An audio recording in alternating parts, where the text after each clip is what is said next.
Good evening, ladies and gentlemen, boys and girls, children of all ages, at least those 18 plus, preferably, but cannot stop people from lying about their age on here. So, greetings, one and all, and welcome to another live with me, Cliff, aka Foxit Outdoors, or the other way around, Foxit Outdoors, aka Cliff. Y'all know me, y'all love me, some of you hate me. It's all good. Tonight is the night that we finally get our first live of the season, of the new season. It looks like Mr. Heath is live as well, aka Frontier Survival. And it looks like he's doing some book stuff currently at the moment, or was probably pulling out some books for a reference. Who knows? I'm going to go see if I can find my YouTube channel so I can pull up my stuff so I can see what's going on. Let me mute myself so I'm not echoing back and forth. Good evening, Jason. Good to see you. Hello, Molly.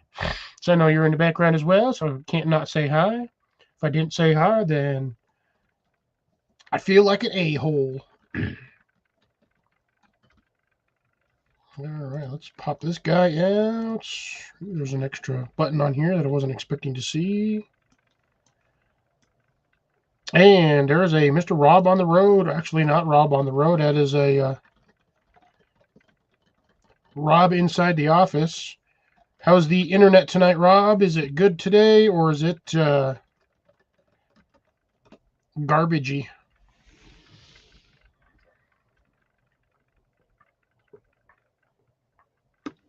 Ooh, that is perfect. I love this stuff. A little bit of dust in there, but dust ain't never going to hurt nobody. Sinuses are currently being weird. I don't know why. I forgot to put my other spiced portion of the beverage in the fridge. So there's that. On top of that, I have no idea where my other bottle went. It's back here on the floor, so it should be nice and cold. Had some rather chilly nights. Not the proverbial chilly, but chilly nights nonetheless.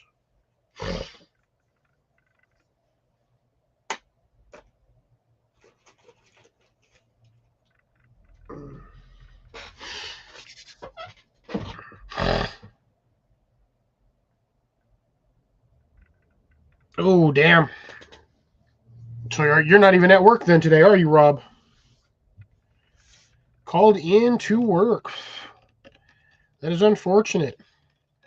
I hope you feel better. Have a beer or have a pint or two before bed, and that'll help you relax nicely. Get you all squared away for whatnot.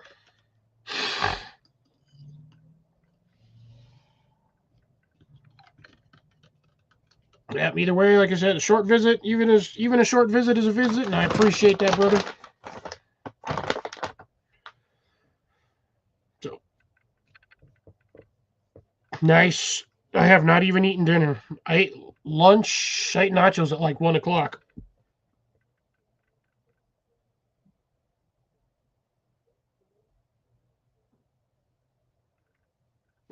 Nice. Well, a couple days off is good, so hope you recover.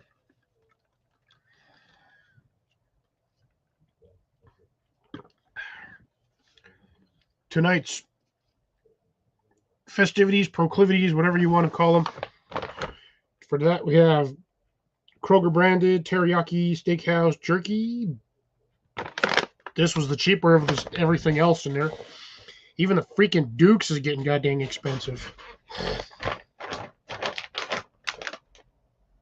So went with the cheapest I could find, or cheapest I felt like spending money on. I've also got an absolutely massive container of Chex Mix, which if I'd have known they would have all fit in here, I'd have bought 2 more bags, but cleaned out my Cheese Puffs container, and I got 5 bags of Chex Mix varieties in here. There are 3 bags of Chex Mix, 2 bags of Bold, 1 bag of regular, and then 2 bags of Gardettos. So I have me a nice mix to snack on throughout the night, along with some other stuff behind me. Good evening, Cecilia. How's it going? Have lots of snacks tonight. I have not eaten dinner, technically. I ate lunch at like 1 o'clock. And then promptly went back to work because I had to get stuff done.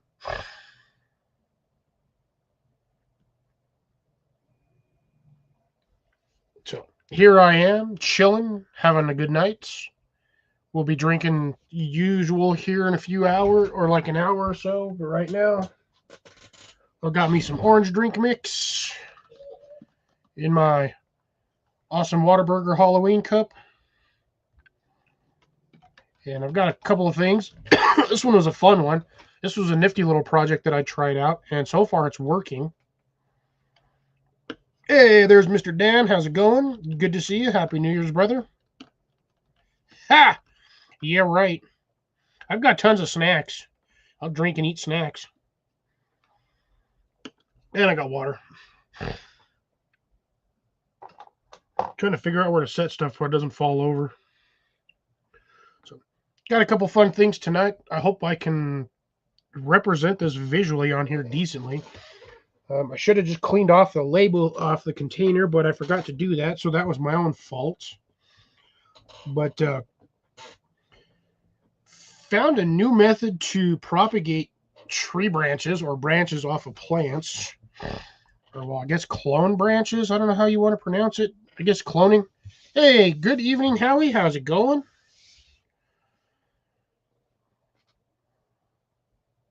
I don't know what the heck that is in there. That looks weird. But anyways, so new plant propagation method. I found this one out about 2-3 weeks ago. Figured I would try it. I wish I would have remembered the name of the video that I got it from, so I could at least credit that person for showing this method. My best to you as well, Brother Howie. Happy New Year's. Happy New Year's drops. And everyone else that I did not see during the New Year's days. Happy New Year's. So, I'm going to crank this up. You're going to see the shine off my forehead, which I'm sorry about that, but that's the only way I can do this on here.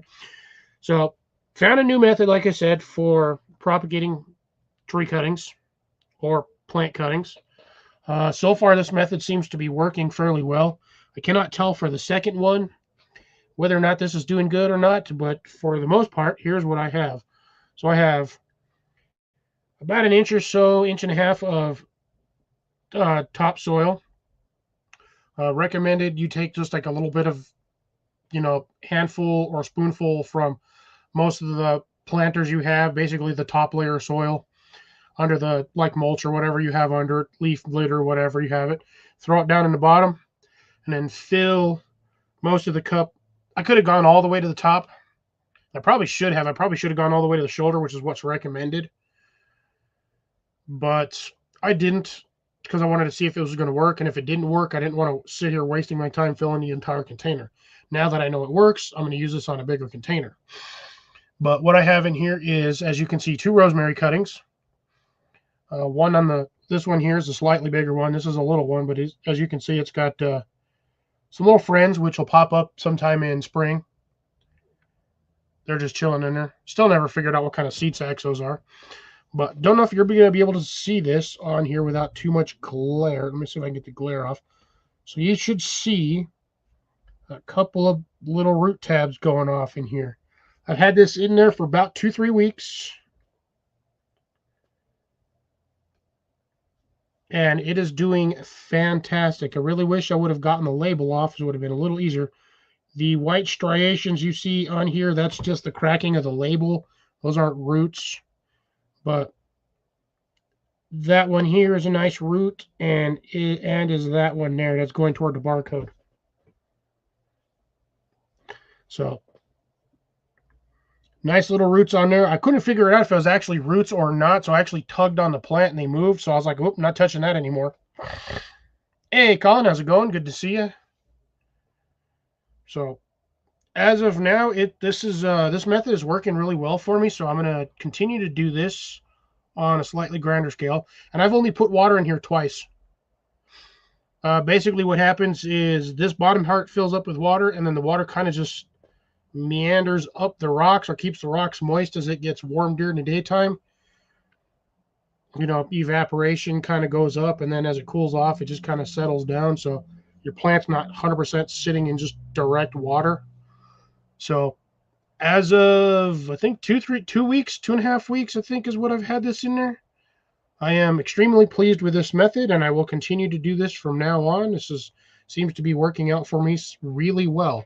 And this is being done in my greenhouse throughout the season. So basically, I just do this in my greenhouse. Would love to get that label off. I don't know if I can without that whole label peeling off. Because this has been sitting in the greenhouse getting toasted for weeks. Yeah, I'd have to scrape it off with a knife. But so far, we're doing good on that one. I just figured I'd bring that in to show you guys.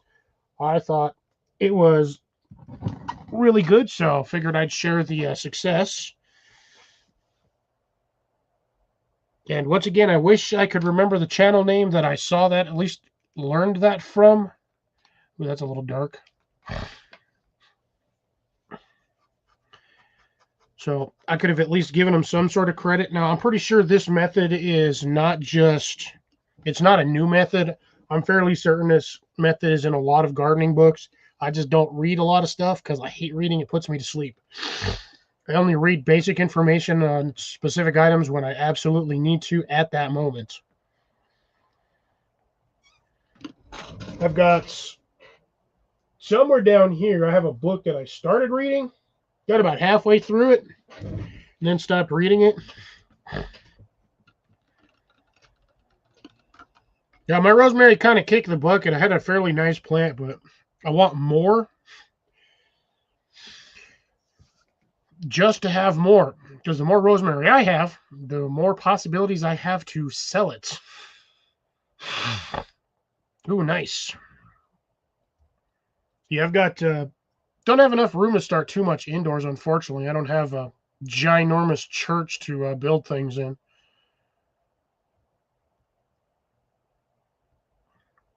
How nice. I look for them specifically on a lot of the times, so I get things. No, I hate reading books completely. Majority of the information I don't need after looking up specific items. So if I'm looking up growing like blueberries, I'll just go to the section where it's got the information about blueberries, and that's all I need to read. Reading the rest of it doesn't help me grow blueberries. Might help me grow strawberries, bananas, not everything else, but I only look at the stuff that I need specifically for the moment of the item that I'm growing. Now, at some point, I should read the 3 books that I have on, what is it, quarter acre gardening. I have like 2 or 3 of those. See if either of those have any differing techniques between the volumes, but I assume they're going to have most of the same information.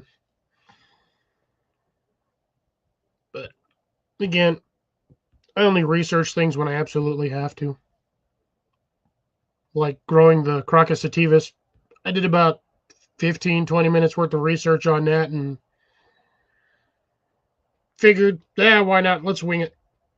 I'd do good on everything else, so my policy was throw it to the wind and see what happens. I'm not on a cliff, so I ain't worried about losing too much of it overboard. So there's that.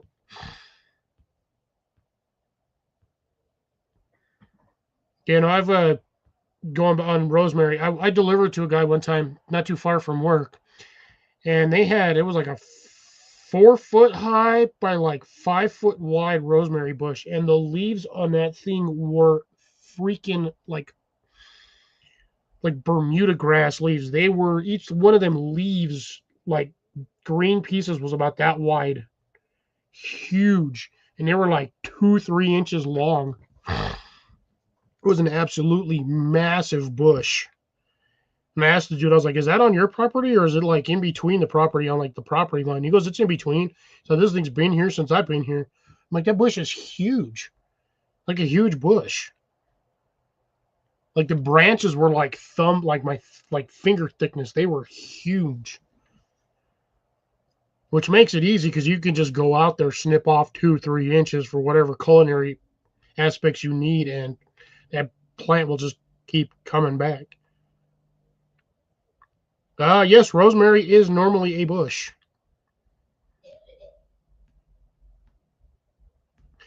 Now, you can make it to where it's like a tree. Same thing that you can do with lavender. But doing it with lavender is a little bit more tedious. Rosemary, essentially, if you just get the one, whatever you have for your essential leader branch, aka your main branch, you just let that grow as high as possible, and then once it starts shedding out um, branches on the sides, or at least near the bottom, you just start clipping them off.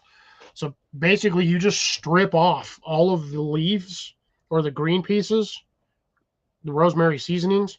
You just strip all of that off the bottom, and you just keep doing that until that thing gets higher and higher. You can get that thing probably. I would say I wouldn't recommend going any higher than about a foot, foot and a half. Hey, Grace, how's it going? Good to see you.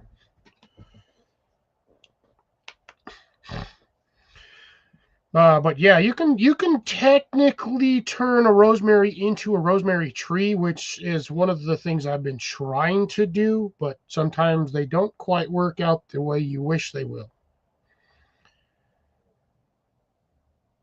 So sometimes you get that offshoot branch that comes out and goes all weird, and then you end up with a bush. But you know what? Either way, it doesn't matter. Because if I can get that thing to about 2-3 feet tall, about a foot in between the bottom of it and the base or the planter, I think I'll be all right with that one, because then I can just let it bush out on top, and I'll essentially have like a groomed tree, supposedly.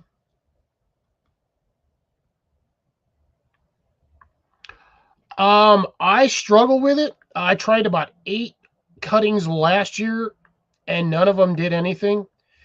That was my own fault. I didn't technically know what I was doing, so I kind of killed myself on that. But learning this technique, or this particular method, I figured I'd give it a try. Now that I know it works, I can continue to do that in either those sized containers, or I have those bigger glass jars I get from work that usually have like the what is it, artichokes in, or the green olives. I can use those jars, or like the 1 quart jars, or quart and a half. So I can use those. I wonder if I could do it with some of my glass bottles, if I actually sat and took the time to use like a tile saw and cut the glass off. I wonder if I could do it with some of my empty glass bottles. But no, anyways, yeah, I did not do very well last year. So had to look again. Or the year before, I had to buy a new plant because my other one died. That guy's actually doing real well at the moment. Since the repotting or restructuring of the root basin, that plant has done fantastic. It has actually grown a little bigger, surprisingly. The one node or branch that I cut off that was rooting into the topsoil, was out there earlier checking on everything, and that bush is now about 2 inches wide. So it is getting bigger. And I'm hoping by summer that bush, or that particular plant, will increase in. I'm hoping it'll triple to quadruple in size. At least I'm hoping, because I would love to have in all honesty, about 8 of these plants. Because then I would not have to ever worry about running out of rosemary. I don't really have to worry about running out anyways, because my neighbor's got a big old bush that's about 2.5 foot wide by 2.5 foot tall. It's a huge bush too. So I just want more rosemary. I'm going to try to do more onions this year, because I need a lot of that for seasoning. My parsley is doing fantastic right now. It is going crazy. So I should have a ton of parsley for that. Let's see what else I saw. It's basically onion. I do have a little bit of garlic still, but right now all of my garlic is doing all right outside. I hate you, camera. Why did you decide to be blurry the minute I leaned forward? But anyways, garlic is doing well. A lot of it's all popping up now. So I'm hoping April, May, I should have garlic ready to harvest. My carrot test is doing okay. Sorry, let me see if I can get that to focus. There we go. So my carrot test in the planter inside the greenhouse is doing okay so far. I did lose about 30 or 40 sprouts. Could have just gotten too hot for them. Don't know. But there's still a good amount left in there, so I'll just let them go do their thing. Go from there. Hopefully I'll get some decent carrots. At least I hope. And as of today, when I checked on it, my corn, my winter corn, which kind of doesn't feel like winter corn at this point, considering it's, I mean, the beginning of January. I guess technically it's still middle of winter. That stuff is doing fantastic. All 6 of them are doing real well, and they're all about 2.5 feet tall, give or take. Getting to the 3 foot, getting close to the 3 foot mark. So it'll be about time to plant squash or 2 and some beans, just to see what happens. I did have to make a bit of an adjustment in the greenhouse with a couple of planters due to the fact that they were climbing onto my other plants. So I believe I had mentioned before, either Wednesday, I think Wednesday on Jason's live, about one of my beans trying to climb up my pepper plant. I had to unwrap it twice because it was climbing up one of the branches. So I pulled that one out, moved him off to the other side in an open area, put a small trellis in it. Hopefully the thing don't fall over because it's only a 6-inch planter. It doesn't have a lot of root depth or depth in it to keep that thin metal wire up, from sliding or moving. So I just have to pay attention, make sure it doesn't fall over. But yeah, I've got 2 or 3 of the plants in there. I'm actually starting to get their really long lines, long vines, lines, however you want to call them, grabbers, grippers, tendrils. It's starting to climb, so I'll just keep it on that for now. Had another one, the same thing. That's my little one in my, it's a little ceramic pot. It's like a 6, maybe 8-inch ceramic pot. And that one has 3 garlic in it as well. That guy was getting climby, so I put a nice little 4-foot stake in there for him. Kind of wrapped it around to help it, and it'll start climbing up that thing, no problem. Might have to add additionals. I don't know. I'm hoping the 1 post will be enough for it. Because I think what I'm going to do is once it gets past the top of the post, I think I'm just going to cut the top off and force it to branch out or grow lower. I don't know if that method is going to work. So it's going to be something new I'm going to try. I will try to document it as well as I can. I can get walking onions from my neighbors, surprisingly. They're just not up and running right now because, again, it's onions and they tend to pop up whenever they want to. All potatoes can grow above ground. Just a matter of whether or not you cover them with some sort of structure and give them water. I mean, technically, if you really wanted to, you could grow a potato in a freaking box. Just give it a little bit of nutrients every once in a while. Or put it in a shallow planter. As long as there's some sort of root structure with fertilizer, I think you'll be fine. Just keep the bottom of it shaded. I think you'd be good with that. I think. I still fail at potatoes. I'm still struggling after like 3 years.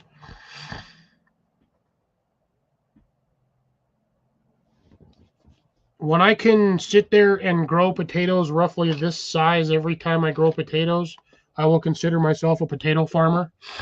And I will consider myself having the knowledge and knowing what to do every time. I won't consider myself an expert, but I will consider myself a potato farmer. Because it seems every method I have tried growing potatoes is just not doing it. But right now I've got 2 potato experiments in the greenhouse. They are, God, getting to the 8-inch mark, most of them. So I'm hoping that even if I get fingerlings, I will still be happy. even if I just get fingerlings, because I will have dozens of fingerlings. Yes, they're more or less good for roasters and soups, easy breakfasts, but I'd still be happy. For regular potatoes, if I've got any good seed potatoes from those fingerlings, I will throw those into another container and hopefully see what happens. Maybe I'll get something decent this year, maybe not, I don't know. And again, most gardening is live and learn. Then again, you can't learn without killing shit. Because I'm technically not a farmer.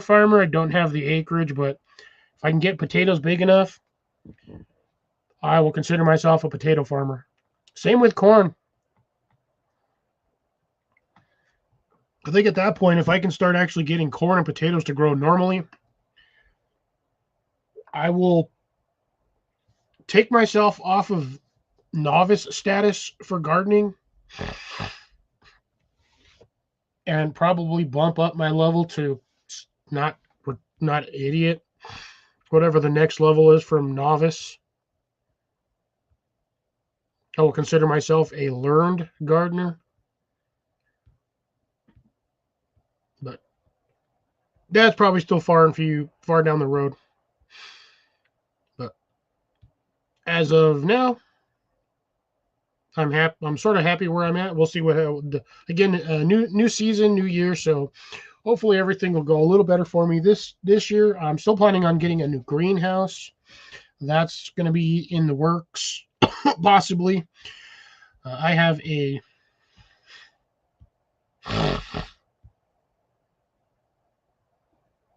Oh yeah, because when you're on a ranch, you got acres to grow potatoes on. Cows are beneficial and detrimental depending on how you look at it. There are two sides of the same coin. But you got the milk from them. If you got one that needs to go to a freezer camp, that's 1,500 pounds of beef. Ooh, small greenhouse. One of those little 3x3 pop-up ones. God damn, 40,000 acres.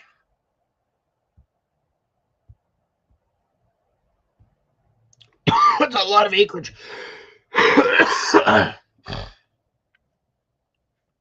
Cool. When I throw this stuff up and ready to go up, you can show it off. I'm curious to see that one. That'll be good.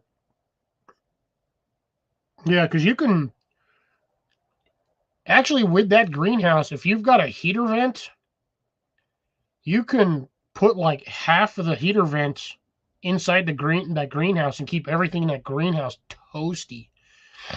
Get a good kickstart on everything in there. You just need this. You just got to go and get the soil. So again, my recommendations for soil, this is just my recommendation, is get one of those compressed sod bricks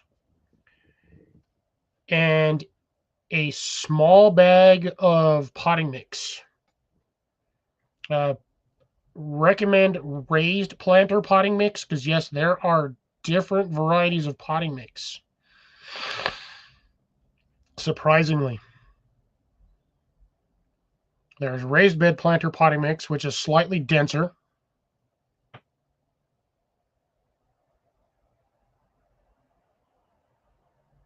Oh yeah, but you can still start stuff indoors. Even if you have to grow it inside the greenhouse all year in that little greenhouse, it should be fine as long as it gets sunlight or you have a grow lamp. Yeah, of course it's frozen. It's under snow.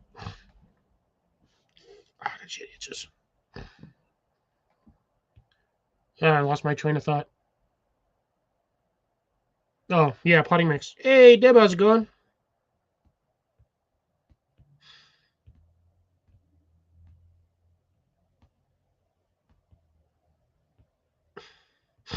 Just get some Benadryls, Deb. Those are the best antihistamines you can get.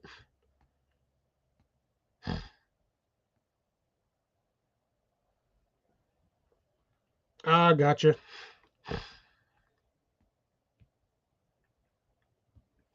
Well, I guess you're gonna have to wait to set it up till next or till spring, which is what, like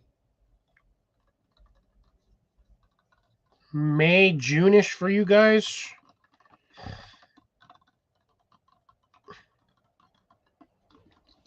And grow lamps are easy for if it's one of those like little 3x3s. I just recommend getting one of the like Fairy Morse grow lamps. Why do you, well, camera? Why? I literally was leaning. This thing's gonna be turned tonight. Camera's gonna be drunk, which is fantastic. Yeah, I know I'm blurry. Thanks, Captain Obvious. I don't know why I decided to go blurry. I didn't even do anything. Right, it's going to be funny, so let's fix this right away. And all right, drunk camera, haven't even started yet. Yes, fine, there we go.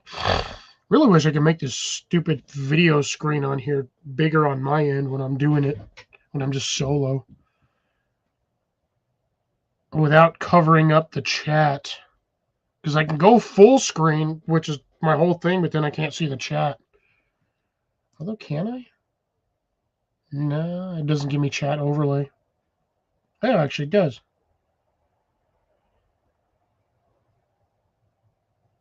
Ooh, somebody type something in the chat. I want to see something here, because now I'm looking at myself big screen, which is kind of terrible.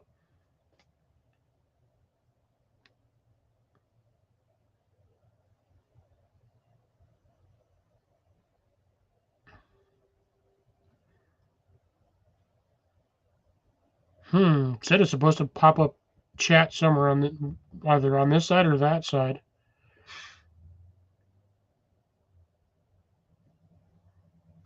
At least in full screen mode, all I can see is the top bar of my green name doohickey over here. I don't like that. Yeah, I didn't see nothing on there. That was weird.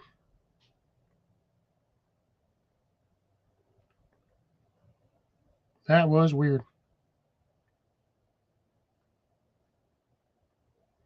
Said I was supposed to be able to, but man, I don't know. I didn't see nothing popping up, so I wonder if I got to enable it or if that's only a. Yeah, okay, that's why. I need to pay for it. It's not part of the free version. And now StreamYard is officially owned by, what is it? I think it said Bending Spoons or whatever the hell it was. Nothing changed other than ownership, it looks like. So hopefully these guys will do something better with it and drop the price down. But we'll see, we'll see, we'll see. The company that apparently took over StreamYard got a notification on it when it popped it up. Let me see if I can see it again. See if it'll give me the notification again. Oh, nope. It will not.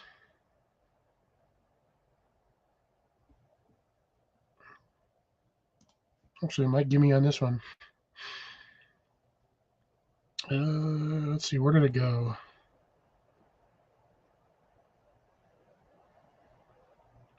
Yeah, it said as of January 1st, it was Bending Spoons or whatever took over StreamYard. Not seeing that information anymore, which is really annoying. There we go. Let's see. Announcements. Don't care. Improvements.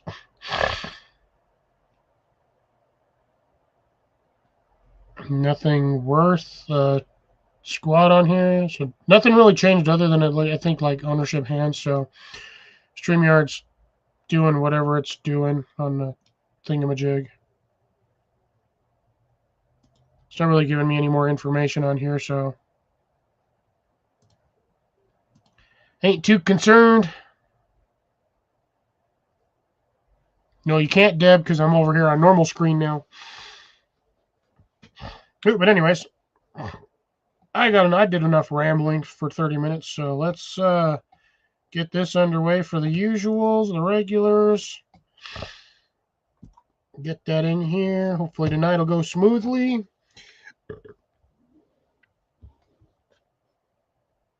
I'm having a PARTY because I need a beer. This guy is quick to enter. Let me go get that pop-up thing.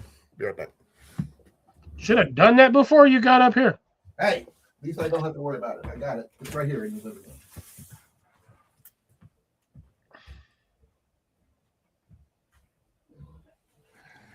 There's this guy. Where? Over there. Oh, Yep, you're right. It's still sitting there after a week. what? You know what? It's still sitting there. Right next to the other one that was on the other side of it. Yup. This is it. Oh, okay. So it's a little tiny. That's like a 2x2x2. Or 2x2x3. It's 3x3. 3x3x4. Something like whatever it is. Jenny spotted it, and she only got it for $2.95. To me, that just looks like one of those clear pop-up hampers. Well, it's got the zipper right here. On the top, there's a little vent there, and it's got the four corners you can stake out.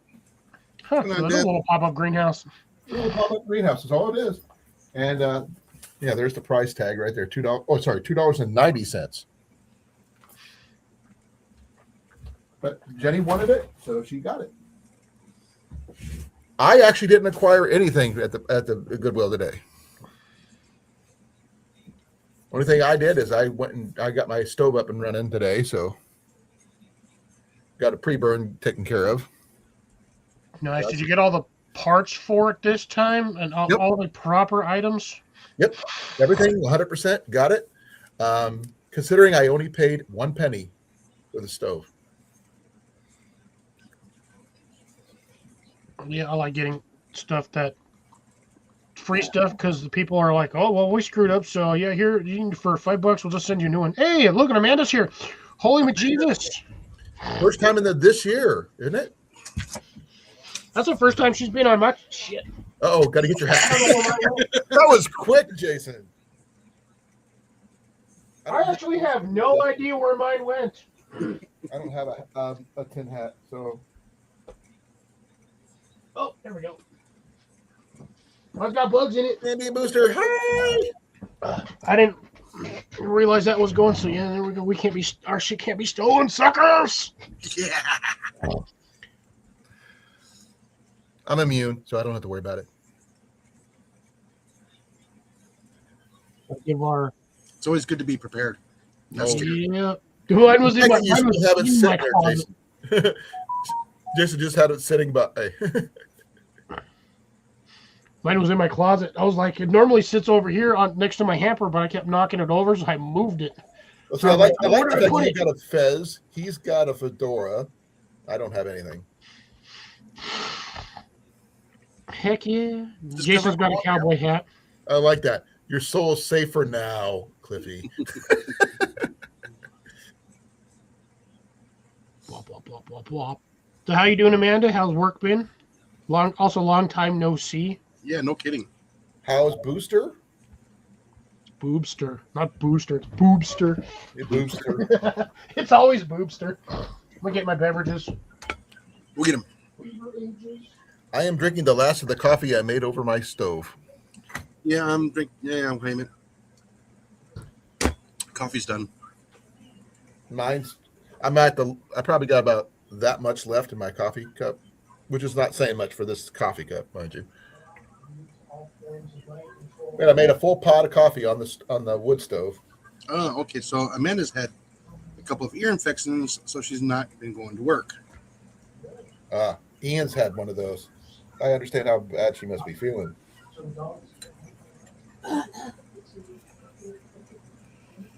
How'd your New Year's go, Jason? I worked. Quite a ways down, actually. Oh, you worked at midnight, huh? Really good sized fan. I went to sleep around about As starting. Then the dog woke me up because of the World War III outside. What was World War? Oh, because all the people shooting off fireworks and such. Yeah, shooting and fireworks. Yeah, I heard a lot of that myself here. There's my beverage cup. We went to the Ironside Axe Club. Oh, by the way, the stuff I ordered is already got here, as you saw the picture. Yes. What did you order? It was fast. You are free to share away there, Mr. Jason. What is it? Wrong button. Seedville. Oh, seed. Okay. Mm-hmm.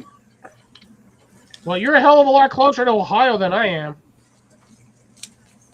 I think I'm closer to Ohio than you are.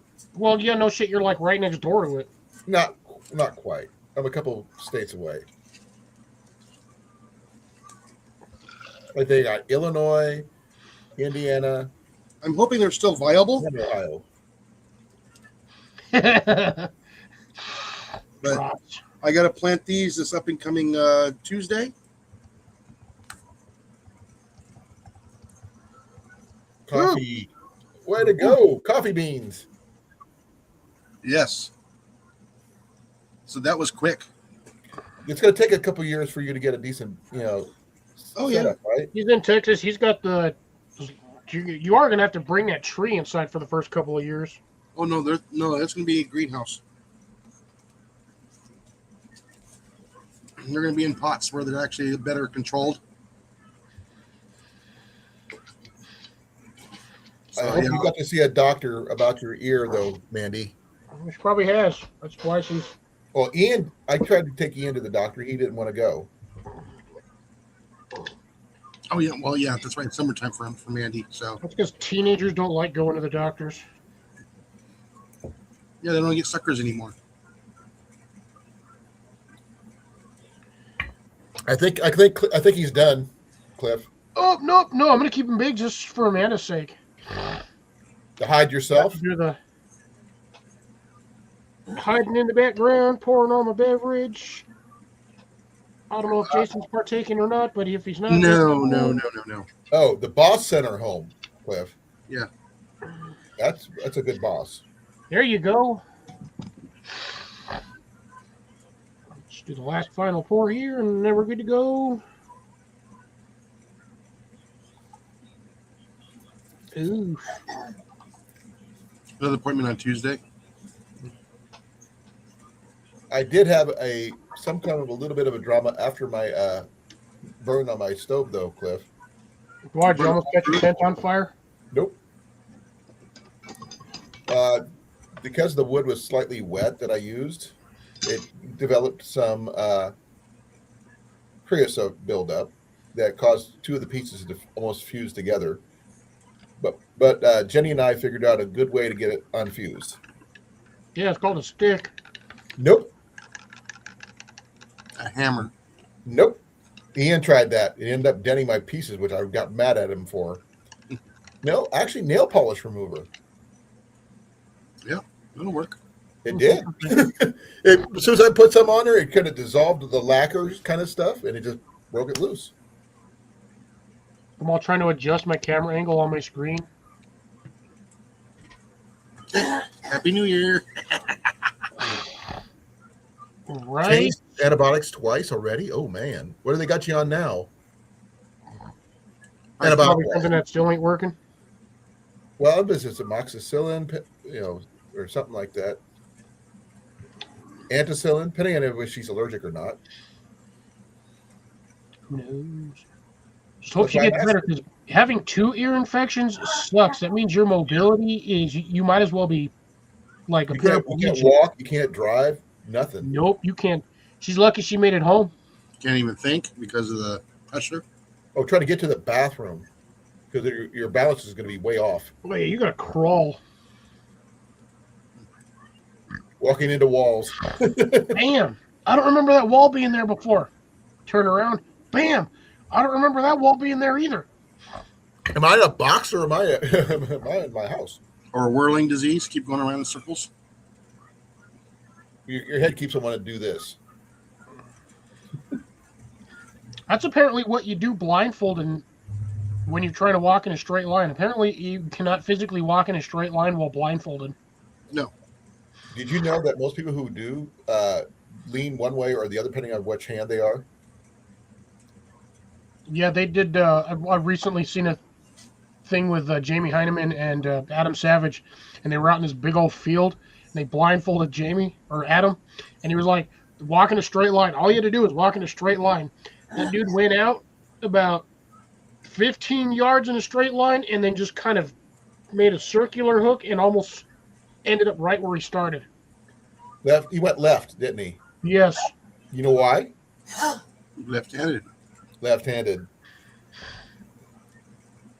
I know I can kind of walk in a straight line to an extent because I do it down my hallway all the time in the dark. I can't see squat. Not quite. You still have a sense of where things are at. Yeah. Yeah. But try doing that in an open field when you have no idea what's out there. Yeah. You got to be careful because you might step in a gopher hole. Try doing that when you're blind, like me, or Jason, for that matter, without our glasses. Oh no, I can see far. That's not a problem. Oh, I can't. Not necessarily like whether or not you're blind. It's just you. If you're most people that are blind, they're kind of used to, but they also have the sticks. Well, I'm Trying extremely to keep them from running into shit. but I can see colors, and I understand what things are. I just can't see clearly. It's like an out of focus camera for me, or an out of focus telescope for you, Jason.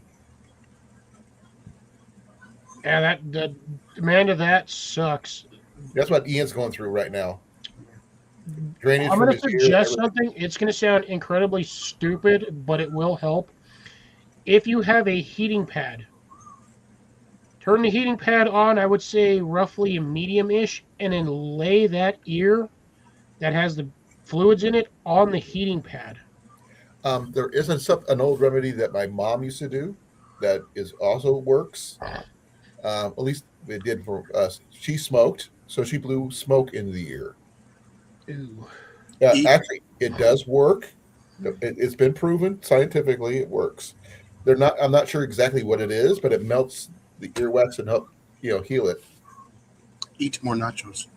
Yes, Eat more that's you. Oh, okay. So, and has it been working at all? Because I've done that before with. Is the station tubes clogged? Yeah, That might help too. You can get like I said, I'm surprised the doctors haven't gone up to the tubes inside of her throat. Because I know if you clear those out, that helps things immensely. Gargle salt water. Could always do the pinch and blow. The one thing it is, just take your fingers and from the bottom of your ear and just go down towards your throat. If they're really clogged, you can feel it. It actually hurts. Mine are fine, so I don't have to worry about it. But Does technically also have slight effect whether or not you actually had your tonsils removed. I don't know why. I've still There's a got weird correlation between that because it's all in there. way too painful for that to do that. That happens. That's Colin's suggestion, not mine. It's I'm not the one telling you to run your finger down the side of your jawline down to your throat. It makes my eyes water when I do that, and also, my salivary glands go off for some reason. So when I do that, when it's clogged, but it takes more than a few times to do that, and it'll eventually work its way loose. I would almost say a massager, just right there to the back of the ear, Same thing, or at least in front of it, and then just kind of lean to that side. But that might hurt like hell because that's essentially being jackhammered. Vibrating. Well, it doesn't have to be like big. I mean, sort of like I don't know, like a razor buzz type situation. Where just toothbrush. That would work. But along with some heat on top of that too, we'll probably do both. Yeah, they get the vibrating heating pads. Yeah. I know, I have one. Well, if she can't afford one of those, but make do. He used to have a metal one. It looked weird. It was like this little round metal disc about 6 inches, 5-6 inches, and it heated and it vibrated at the same time. So you had heat and vibration or just heat. And it looked weird. It was a little circle thing, and then it came up, had the dial knob, and then it had like some weird funky handle, like almost like an old school iron press from a stove. Hmm. Yeah, it was a weird. That thing finally gave out. I haven't seen that thing in years. Now that can be true. Well, if you've got a guy that has left leg dominant and a guy that's right leg dominant, and you set them right leg to left leg, and you stick them next to each other, they're gonna walk in a straight line. You know who did that? Dave Canterbury and Cody Lundeen. Because Dave is left-handed and Cody's right, and they stayed on each other's left right. Dominant sides, yeah, you got dominant side to dominant side. So It's he was gonna walk basically straighter. Dave had to stay on the right, and Cody had to stay on the left, and they just bounced into each other. Yeah, essentially, you counterbalance. So you essentially walk in a straighter line than normal because you tend to meander.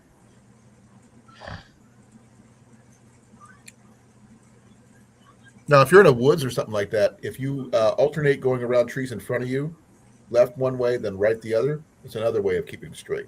Especially when you can't find, you're not sure which way straight is. I mean, whatever direction you're going. I mean, You just find a fixation point a couple yards down the road and be like, all right, you just stare at that tree and you just go straight to that tree. yeah, but if there's You something don't in your have to way, worry about meandering left do and getting this caught. instead of trying Right. to stick to one side because you'll end up veering if you don't. Well, that's how we mow straight lines on golf courses.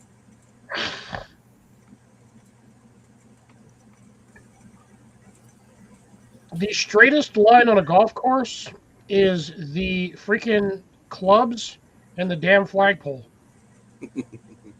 Those are the only straight lines on anything of a golf course.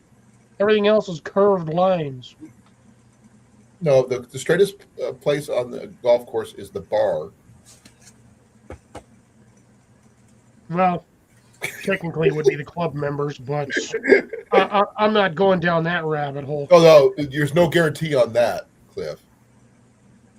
Them being straight, that is. That's what I'm saying. But we ain't going down that rabbit hole.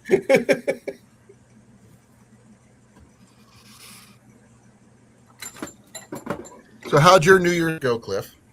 Same as every other one. I don't know. That's what I'm asking. He had to work too. Yep, had to work that next morning. Well, I got my appointment at 9 a.m. On Monday. We'll find out what they're gonna do. Put me through the ringer, find out what I can and cannot do, and then they're gonna try to give me money to get me go away. Yeah, my New Year's was Thursday, so that would have been your live. Yep. Now, I did go live on New Year's Day. You went live on Thursday. Yeah, you did. That was New Year's Day. Yes. Yeah. New Year's Eve, I wasn't there. I was. Yeah, Jason was live. I was on his for New Year's Eve. But I wasn't. Yeah, I just sat here. I got sidetracked. I was trying to watch some stuff on Netflix, and I ended up staring at my phone. And then I think like 11:45, I was like, "Screw this, I'm done." I just went over there, laid down for like an hour and a half, just playing random stuff on my phone, and I was like, "Oh, it's 2026," and I went to bed at like 12:30. I said, "Screw this shit." I think we came home about 10 or so, and I just sat down in my chair and I woke up at 1:30 in the morning. Yep. All I heard was gunshots and fireworks, and I was like, "Yep, South Valley." And standard for me. the dog barking for me. I did get a really cool Ironside Axe Club T-shirt. Yeah, I saw that one. You showed that off, I believe, on Thursday. Really nice shirt though. Yep. Bjorn throw. Bjorn the Throw. By the way, Cliff, there's your straight lines mowing. I just sent you in a picture. Instagram. It's technically not straight. If the course goes like this, it's not straight. No. No, the lines on the golf course, they mow them dead straight, well, as straight as physically possible. But Also- physics says it can't happen.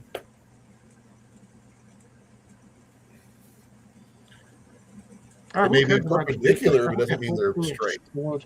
See, straight lines. Supposedly, tonight there's supposed to be a very visible meteor shower. I'm It's at like 4 a.m. Like, bro, I'm not going to get up at 4 a.m. to go watch freaking skyrocks. Unless it lands in your yard, right?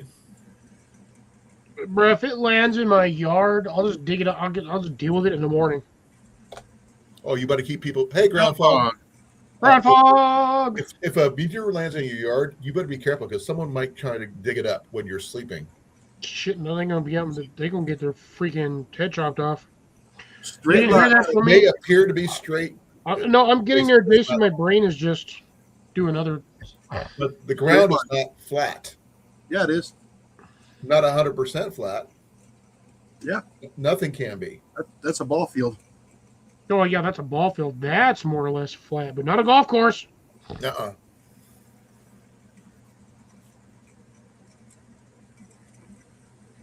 A golf course you don't want flat because then it's too easy. Well, you could try that Australian golf course that's like a couple 100 miles long. Who's got 4 days to go play golf? Oh People in wait, we all Australia, know who. apparently. Uh-oh. The hats came off. Yeah, getting a little warm. I'm surprisingly, mine is not. Usually I can only wear this thing for about 5 minutes before my brain starts to sweat. It's 64 degrees in my room, so I'm actually doing pretty good right now.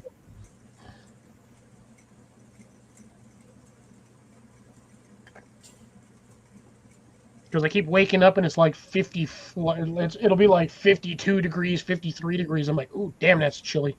I used to play all the time until my buddy says you can't play no more because of my knee and my I can't shoulders. afford to play golf.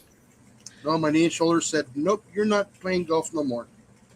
I never had a need to hit a ball 180 yards, go chase it, and do the same fucking thing again. That's why. Because Mandy says because she's not trying to steal your soul. I want to do a variation on golf that I think you might like, Cliff. Archery golf. Yeah, it's called field target. No. Archery golf, same basic rules as golf, but you use bows instead of clubs and balls. Yeah, but then you have the. I swear I will be the guy that turns around and just gets you right in the balls. No, they said when you do putting, they actually put a little a pole in where the hole's at with a ball on it. You got to knock the ball off the thing that shows you how you're putting. All right. Yeah, you got to basically use like a blunt though for that. Yep, for that one, yeah. But you use regular flight arrows for everything else. But the rules You know how are basically far some people can launch an arrow just with a freaking bow? Yep. You can get from one end of the course to the other in one shot. 180 is quite far, actually, even with a bow. Yeah, 75-pound bow, you can get that there easy. I have a 74-pound bow, and I've never really tried it for distance on that one. But I have done 110 yards with a 30-pound bow. Because we had, I think I had the bow that I had, or at least my dad had that I used to use. I really wished he would have freaking told me they were getting rid of it because I wanted that bow. It was a really nice bow. I went from the back of the gym door at my school and landed that thing about 6 inches from the border fence at the main street that went by our school. And that was... like 60 yards, 70 yards. Well, an average football field is 120 yards from goalpost to goalpost. Yeah, that's from the back of the school gym. That shit we had. That was our baseball field. Yeah, that's where our I've beaten that one before. That's easy, but I had a better bow than most people did back then. Yeah. By the way, was it clay pigeons just like playing golf? Yeah. I've seen people do that with arrows. It's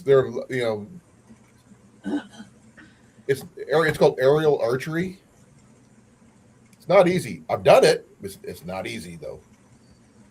I don't exactly know how far I can get with any sort of. I know for a fact I can use a putter and drive a ball like 190 yards. Really? So you're going to pull a Happy Gilmore, huh? With a putter. Yeah, problem is it ruins the putter. Yeah, but if that's all he uses it for. Does it I matter? mean, that was just with a putter. I lived in the middle of a subdivision on a street. I was about 7 houses up. And I used to piss off the guy at the end of the street because I used to knock them golf balls out of the backyard and I used to hit his roof. So you did pull a Happy Gilmore. Oh, no, I just normal swing. Still, I a never Happy Gilmore that, but you didn't knock him out. if I had a driver, I'm curious to see what I can do with a driver, like a solid driver, just to see once how far I can hit it. Now, would you use a left-handed one, Cliff? Well, yeah, I'm a southpaw. I know, but not everybody. You don't always use your left. I mean, I could technically swing right. It's weird, but I can do it. Well, I can't can't. I can't even begin to figure out how you guys would do that right-handed. I used to do it in school. It used to throw everybody off because they knew I was left-hand dominant, but then I'd sit up there and I'd bat right-handed, and they're like, what is he doing? My cousin was that way. Switch hitting?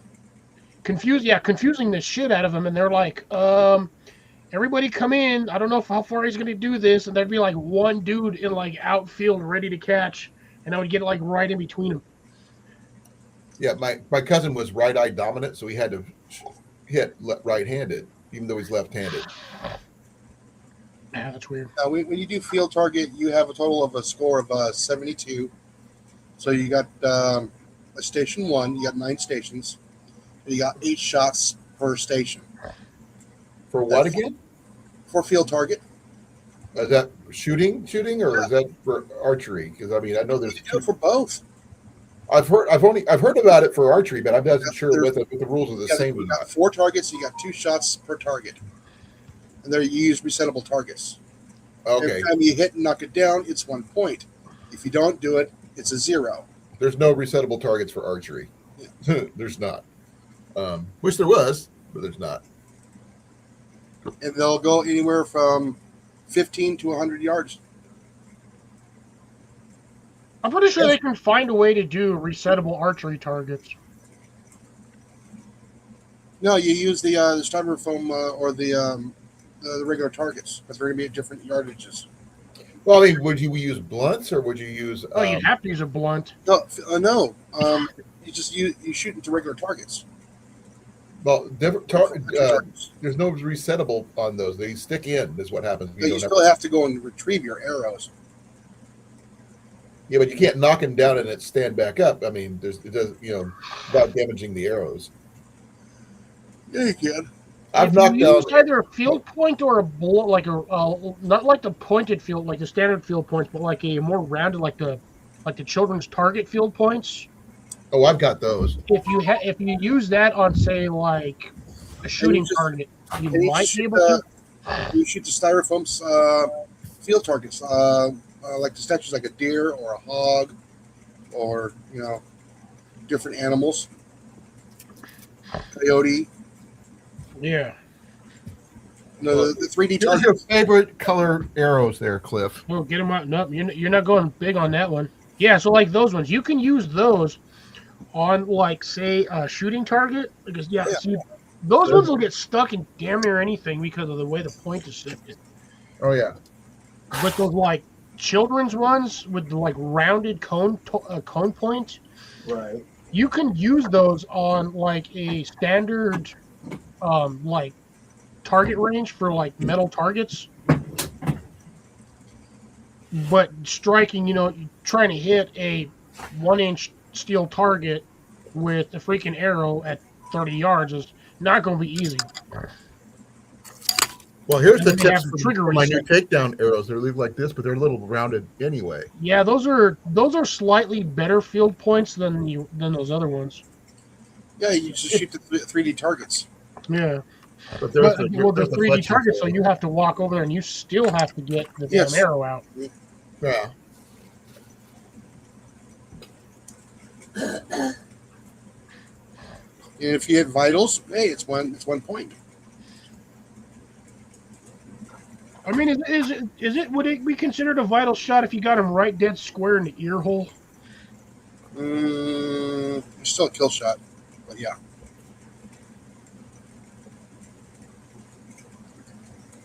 Because I've straight seen people shooting for the deer going right for the heart, and that deer just like does some weird funky move, and then he's just like, Oh, we lost Cliff. Oh, he's back. I didn't lose me. Yeah, you froze for a few moments. Oh, that's interesting, considering I'm at 5 Wi-Fi bars. Yeah, I didn't lose him. And good old Mr. Scott. How's it going, Scotty Hey, Scott? Scott. Hey, brother, how you doing? Yeah, Scooty Scott. Scotty Scoot. Scooty Scott.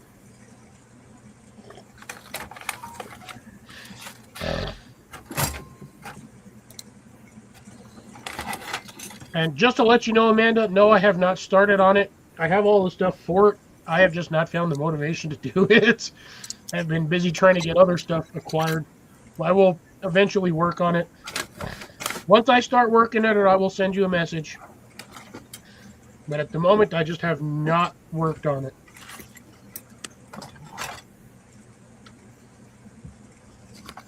So, there's your update for the season.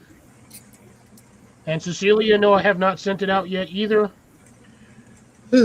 Sorry. I have been, truth be told, I have been extra lazy once because of the sunlight. I get here, and after like 5 o'clock, my brain just shuts off. Yeah, we'll get there at one point. I just got to make it first. Once I make it, we can settle on price, and then I can get it out. Assuming Booster hasn't lost another 40 pounds and isn't like a freaking greyhound. And then I got to make the collar like 5 inches shorter.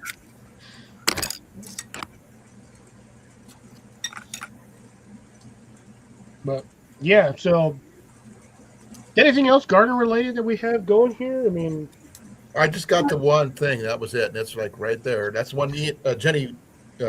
I know, Cecilia. I know.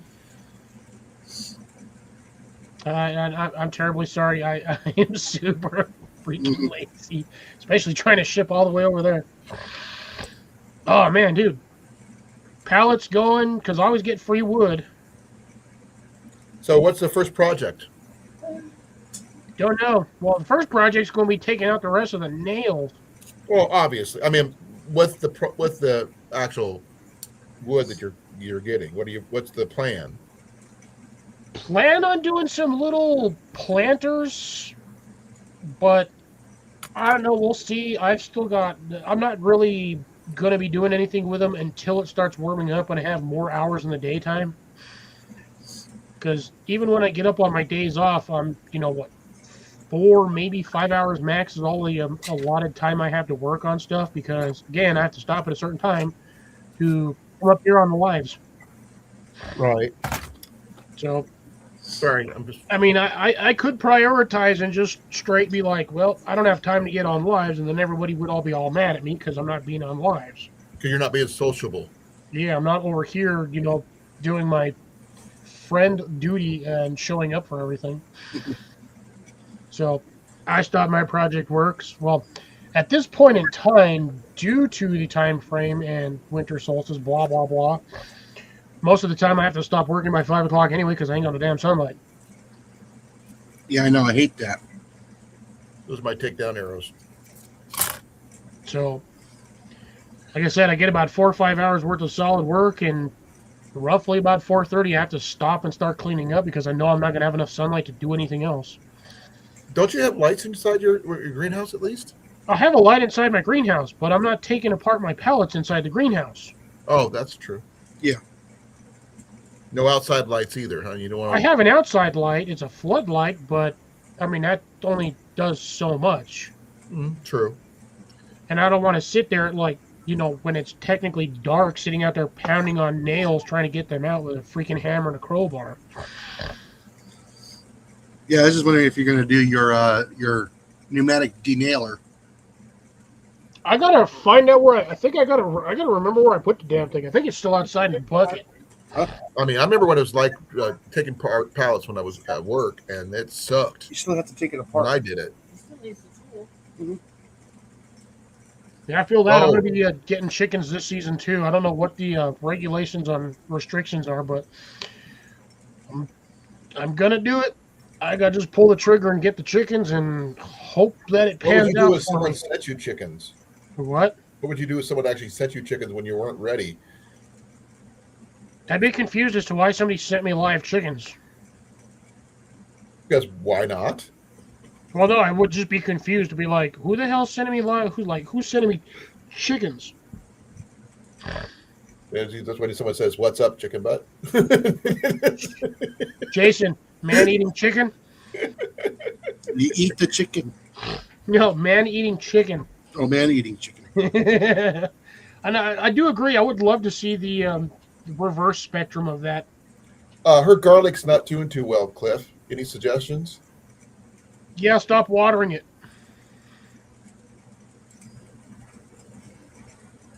Also, during peak summertime, garlic usually does not like the heat. That's the biggest thing. Yeah, even in the summertime, you want to water your garlic like once every 3 weeks, maybe 4 weeks at best. Just cover it with a good solid thick layer of mulch, and you should be fine. Straw works too, even if you got to use like leaves from the winter season or fall season. I would do at least if you're doing it leaves, I would do at least a 4-inch layer because leaves tend to pack down. Okay, it's in a greenhouse, not getting full sun. Not getting full sun, but the problem is you're still hitting in your greenhouse. You're probably hitting 80, 90 degrees. So my biggest thing, what I'm going to recommend, two things. One, I'll be ease right up back. on the watering. Restroom calling. Yep, gotcha. Two, get yourself a thermometer that you can stick in the greenhouse. I would recommend getting something like what Jason has, which usually has like 2 or 3 units, and you can set them at various levels in the greenhouse so you can see what your heat levels are.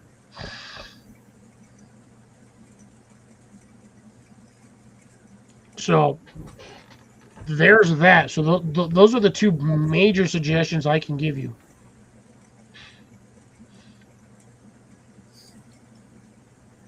We talking about Scott? You talking about greenhouse? Garlic as well.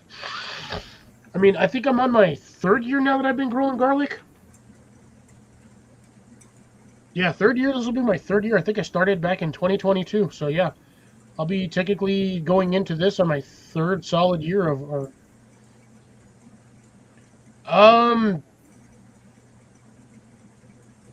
If it's cooler inside than outside, yes, only if it's in a small enough container. If it's in a huge container, that's going to be too much of a hassle. Just leave it out there.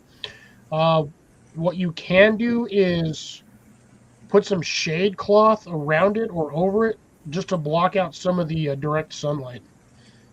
Also, probably keep it a little cooler. But again, a 3rd suggestion: if your greenhouse is getting super hot, I would put a circulating fan in there just to move the air around. Okay, yeah, then you could bring it inside, and I would just leave it in there as long as it gets some indirect sunlight. You should be good. Yeah.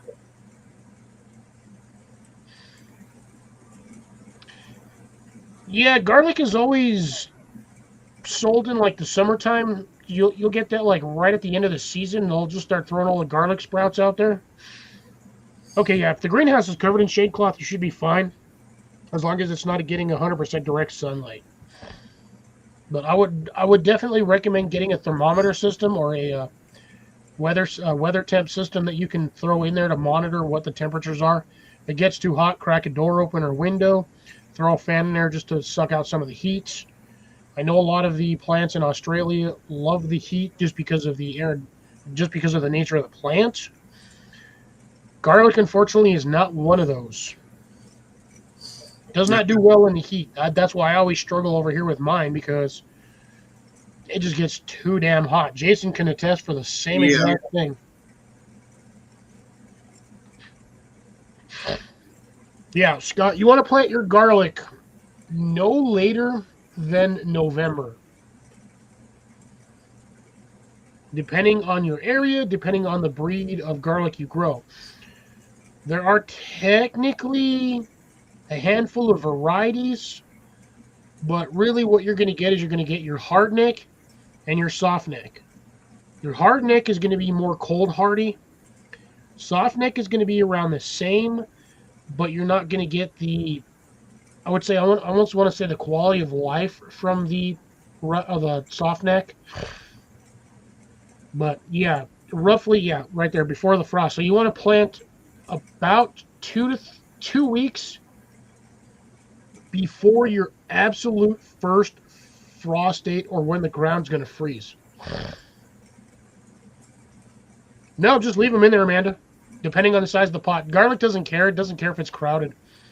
You can throw one whole bulb in a planter, and next season you'll get whatever comes out of it. You'll get like 8 or 10 little bulbs. But yeah, I wouldn't. I mean, if you've already got them in the ground, I wouldn't worry about separating them. You can, but I mean, that's really if you feel like taking the time to actually separate each clove from the bulb itself and then plant them. But yeah. But Scott, to be dead honest, you can literally just take a clove of garlic from the store. It doesn't even matter when you get it. Just break it up, throw it in the ground like 2 weeks before. Lost Colin. Yep, he's gone. He pushed a button. Okay, yeah, if you plant it, how big is your pot? I guess I can let him back in. I was disconnecting my hearing aids, and something happened. You touched a button on the computer. No, my hearing aids.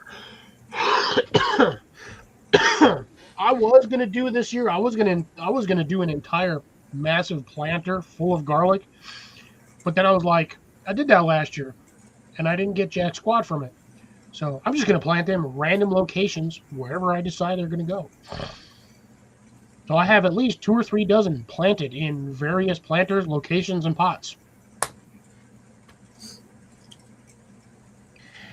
And my ginger is popping up. At least I think it's ginger because it almost looks like a weird corn stem, but I haven't gotten a flower off of it yet. I really don't know what the hell the plant is. I think it was my ginger because that's what I put in that pot. I had an onion, some ginger, and I planted 4 pieces of garlic. So I'm just letting the planter do whatever the planter does, and we'll see what happens. Yeah, because you saw my ginger. That's what it looks like. Yeah. Well, mine's not doing that. I don't know what that plant is. I want to yank it out, but at the same time, I don't, because if it is the ginger, I do not want to disturb whatever the hell it's doing. Because you know how it is. If you disturb the roots on a lot of plants, they just, from there, they tend to, especially when they're first starting off, they go downhill quick. Yeah. And I do not want to disrupt whatever the hell that plant is doing. I want to see what it's going to do. Colin's either got to charge his stuff or he's getting yelled at. Getting batteries. Those sleeping bags look like googly eyes. Reminds me of one of those random Muppets of the what are those space ones? Oh, okay. No, I stole mine from Australia. It was imported.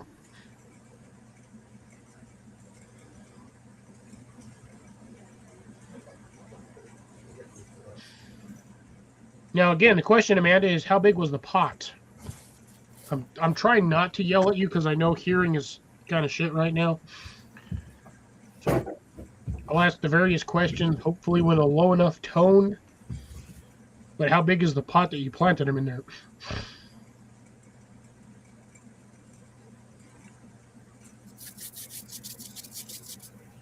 Because I usually, what I'll do with my garlic is I'll kind of stick my finger in the ground sometimes, and then I'll put the garlic in and I'll push it into about, I usually try to push it into about first knuckle, but I'm also holding it near the top. So it gives it about a good 1.5 inches deep or depth. which I believe is recommended planting depth for garlic.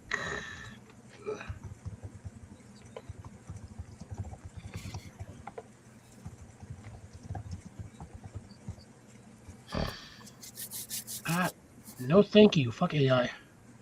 Planting garlic close, so it says about 2 to 4 inches deep. I usually go about 1.5 to maybe 2 inches. Yeah, you want to go the 4 to 6 inches deep if you're doing it in colder climates. That way the root system doesn't freeze to death.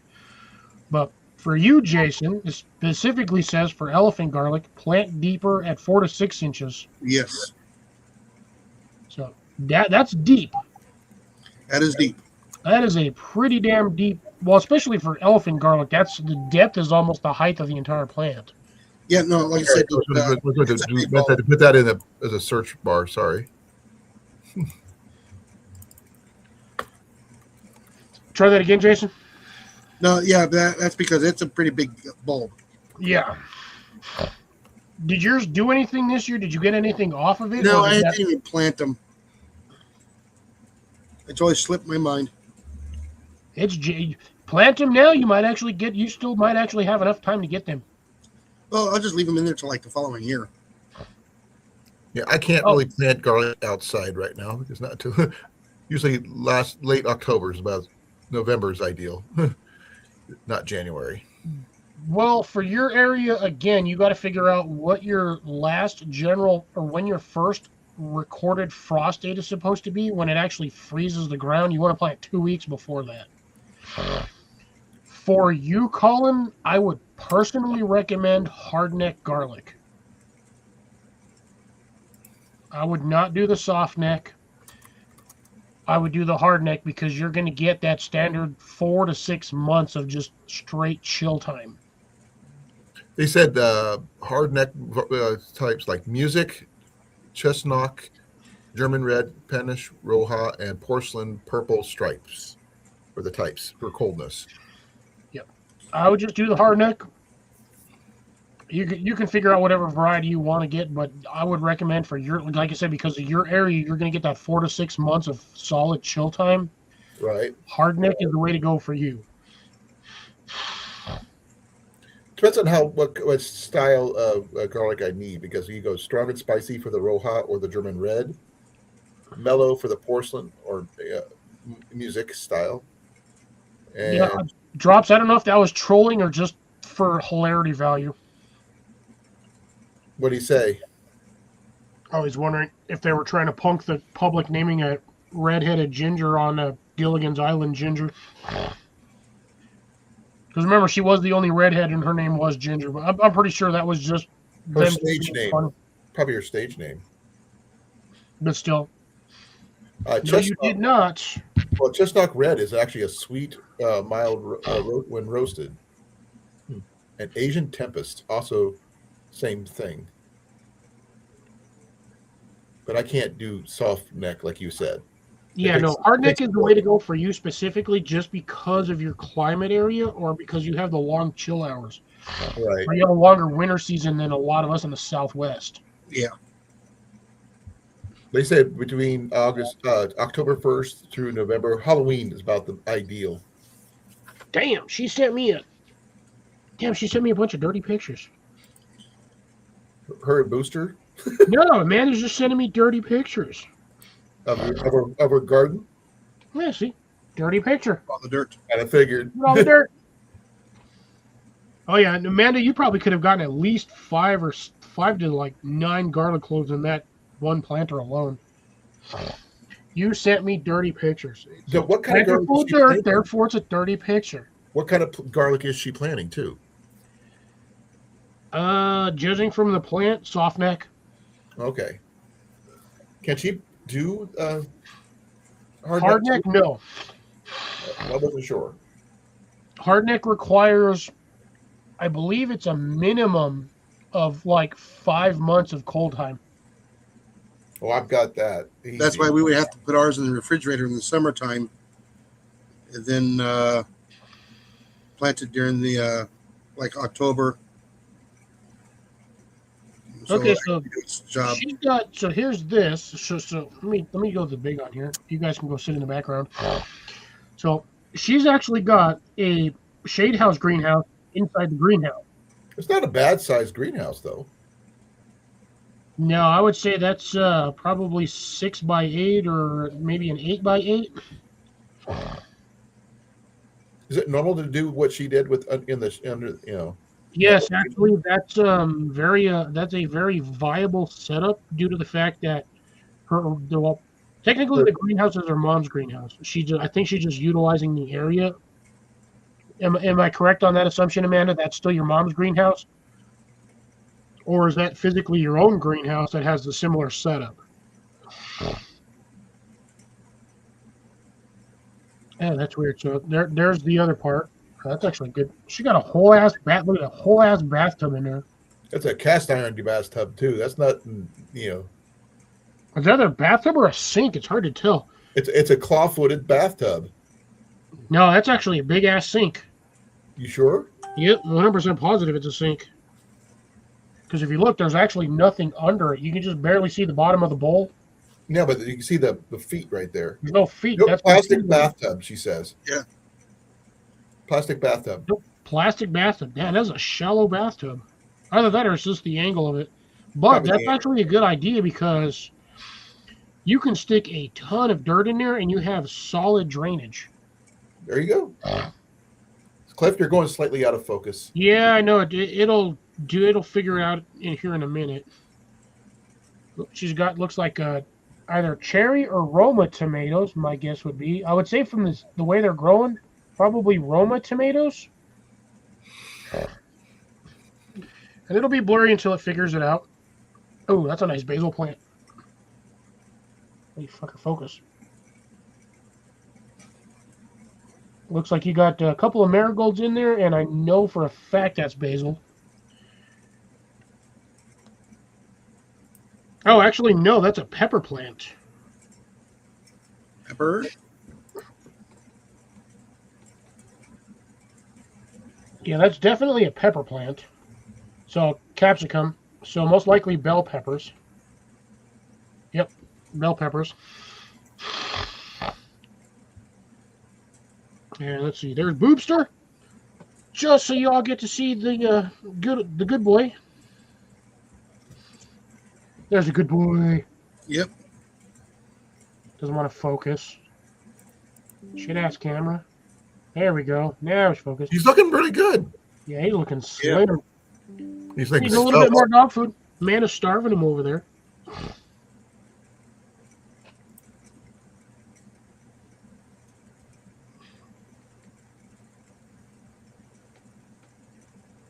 So it's just a shaded area out the back she stole.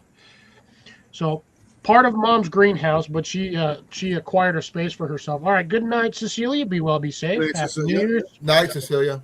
And yes, aside from that, thanks for popping in. Appreciate it. You be well, be safe. Have a good night's sleep. What's a Bye. healthy weight for his kind of dog?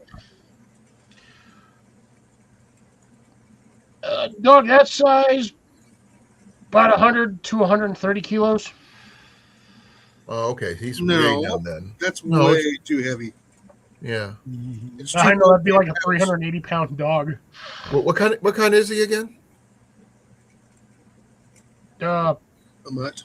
Boxer. He's like a boxer. He's a mix like ours.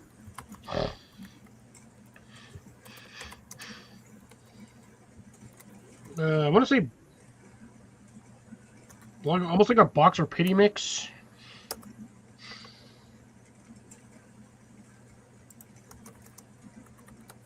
I know she's told me before. Bull Mastiff. There you go. Bull Mastiff and Pit Bull. So a pity mix. I mean, Bull Mastiff. That's still a big dog. Yeah. I'd say he probably weighs his current. I'd say about 110, maybe on the high end. Maybe what, 85 on the low end.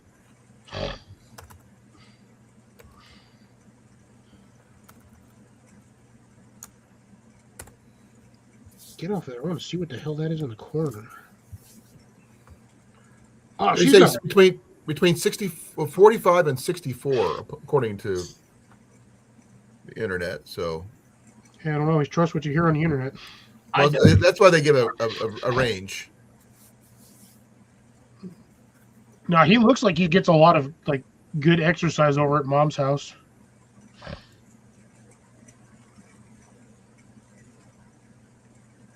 But again, as always, Amanda, if you ever need any gardening questions, send me a message and I'll get to it as soon as I can.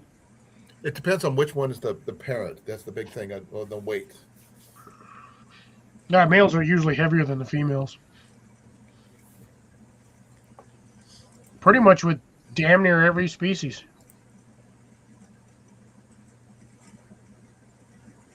Except for praying mantises. Praying mantis is the only species I know where the females are actually bigger than the males. Oh, and spiders. Spiders. And some birds. Very few exceptions on some birds.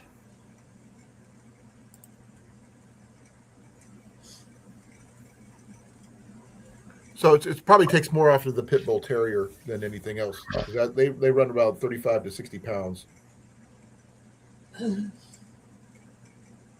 Or 38 kilos, so it's like 84 pounds, 85 pounds. That's still not bad. So like I said, a low end about 80 he's pounds. at a healthy weight. He looked healthy. Yeah.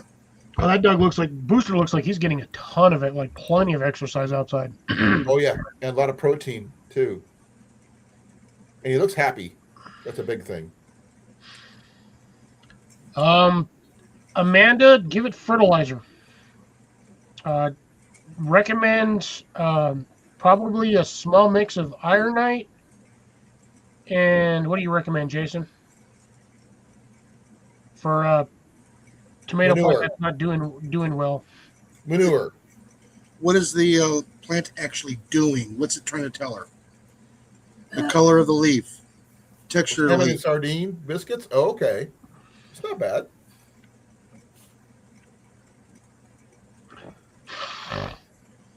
Yeah, Mandy, take a picture of it and send it to us on the Instagram. Good pictures. Close up. Jason, you got to give her, remember, she's not, she's wobbly. Yeah. She's a wobbly cat. Well, like I'm saying, are the leaves slightly yellow? Are they wilting? Are they curled up? They look like they're all wrinkled. I have never seen a tomato leaf curl up. The only ones I've ever seen leaves curl up on, for some reason, are my citrus plants. Well, yeah, they mine usually, kind of did when they got too cold. yeah, that's usually like a potassium deficiency. I usually just give them water and fertilizer and then just kind of come right back. Yeah. I mean, is the soil too acidic? Is it too much alkalinity? Ooh, no, that tomato plant needs fertilizer. Burn it? Too much fertilizer? Oh, let me make it bigger there. That's as That big as probably I can needs make the it on same thing. here, but yeah, that definitely needs some nutrients. What kind of tomato is it? Really hard to tell. Cherry? Actually, give me a second. That says it is a Tiny Tim tomato. I've never heard of that kind. Be like a cherry tomato. Okay. I actually yeah, like those cherry leaves tomatoes. were. Yeah, see how it's, like I said, I can't really see the leaves. Is it going to be focus? That looks like it might be like a little bit of a potassium deficiency, just a little bit. But it's still growing tomatoes, though. That's and- good, though. There's also a chemical burn too. That's why the leaves are browning on the ends. Yeah, I would say just give it a little bit of fertilizer and a little bit of good sunlight. That'd be my guess, because if you look at the top of it, it's like stripped. All the leaves are just falling off. Yeah, no, that is definitely chemical burn. Look like it might be too much fertilizer. I would actually, because I know tomatoes are kind of also one of those weird plants that are stubborn to heat. If they get too Yeah. hot, like the outer edges of the leaves look like they are burned, which usually indicates that it's too hot for the plant. Because as a tomato plant, even if that tomato plant is just a couple of weeks old, that thing should be almost twice that size. Yeah, and it should be greener. It's a possibility, Amanda. You might need to actually just take it out and just put it in like the sunlight with just a little bit of shade. Yeah, filtered sunlight. I need to get more soil for my tomato plant. He's still going strong. Don't get me wrong. Put onion plant in the background. Oh, here we go. Oh, Yeah, she's got basil. Oh, there's your problem right there. What? There's basil in there too? That's the problem right there. Is you got that basil plant in there with the tomato. Incompatible plants next to each other. Yeah, that's Move the basil or get rid of it. Yeah, I would dig out the basil. Once you dig out the basil, your tomato plant should start taking off because the basil plants will eat nutrients. She said it was. By who? The basil plant was looking good.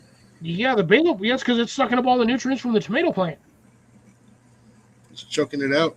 Yeah, who told you, Amanda? Who told you to put a basil plant in with a tomato? Stab them with a fork. Because you got a nightshade plant with a non-nightshade plant. Ooh, nope. Dig out that. I tell you right now, you've got that little brown planter right back there. Stick that basil in that planter. And I guarantee you both those plants are going to take off. No, that is like I don't even put my basil and my tomatoes together because I know one's a nightshade plant and the other one's not. And you don't plant a nightshade next to a non-nightshade. I should show you my tomato plant there, Cliff. See, I'll show you how big it's got. Snap a picture and throw it up here. I could just go grab it and bring it out. It's in their kitchen. Give me a second here.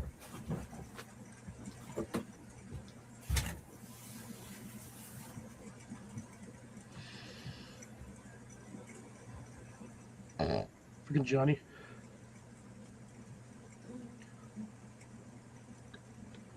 Within a foot, give or take, foot and a half, I would say. I think they'll be fine, but you've got that basil and that tomato way too damn close.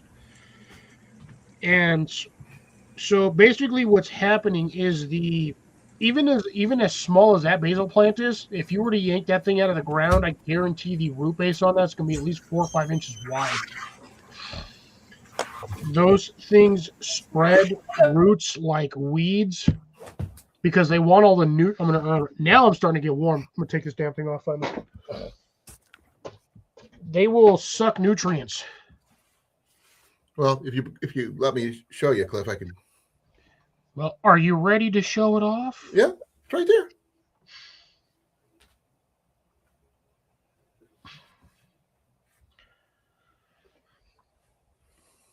Oh, that's actually doing pretty damn good. Oh, yeah. Drops over here saying that basil and tomatoes are companion plants. I disagree. You got basically one toxic plant next to a non-toxic plant, or a nightshade versus a non-nightshade.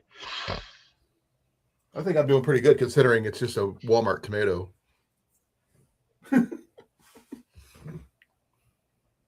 Yeah, you still definitely need to get some soil in that, but I think you'll be fine. Okay. Considering it's lasted this long and not died. Yeah, most of my tomatoes, I usually just grow them by themselves. I don't put anything next to them because I know the nutritional value and cost of what they need. They do require a frick ton of fertilizer normally, but usually just throw them some ground cover and they'll be fine.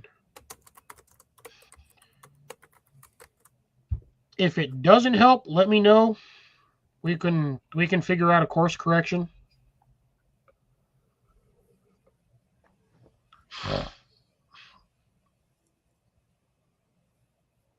You can just look at companion charting for just about anywhere. But I have never done basil and tomato plants next to each other. Oh, I think the problem is more about spacing than anything else, Cliff. It says they're supposed to, they're considered companion. They are considered companion plants, but they need to be 10 to 12 inches apart. That, well, like I said, that could be one of the reasons, because I've seen what happens to tomato plants. Do not have a wide root; they have a deep root system, not a wide. Basil plants have a stupid wide base root system, and trust me, this I know for a fact, because I've yanked one out, and that root system was like 1.5 feet wide. Not from stem to outside, just like the whole root base was like from the stem. It was like 1.5 feet wide diameter from the center. So like 13-inch, and I would say what, 1.5 feet. So it's like 1.5 feet wide. So like 9-inch wide root base, maybe 10 inches.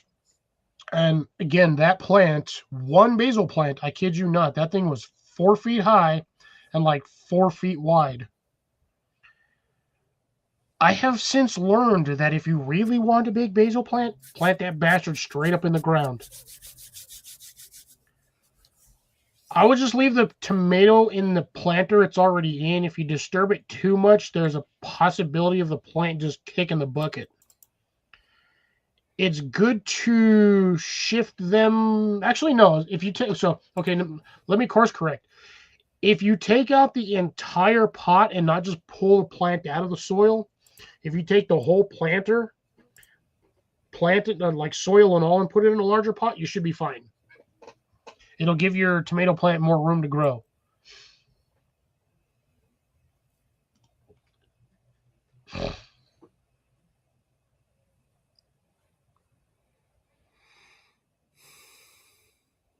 But yes, I believe he did. He should have had Scott. He did a live earlier today about the burn for that. Why did I get all quiet in here?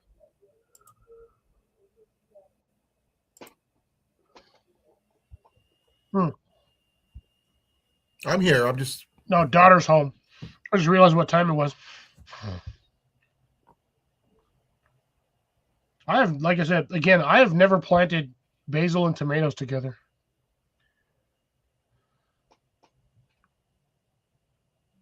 But then again, I've also learned literally what will happen if you plant a basil plant directly in ground. I was not expecting the results I got off of that thing, and shit, during the summertime, that thing was just covered with bees.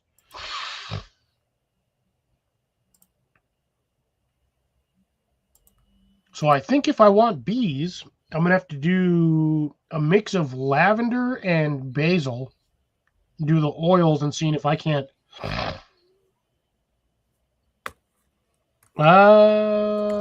Gotcha.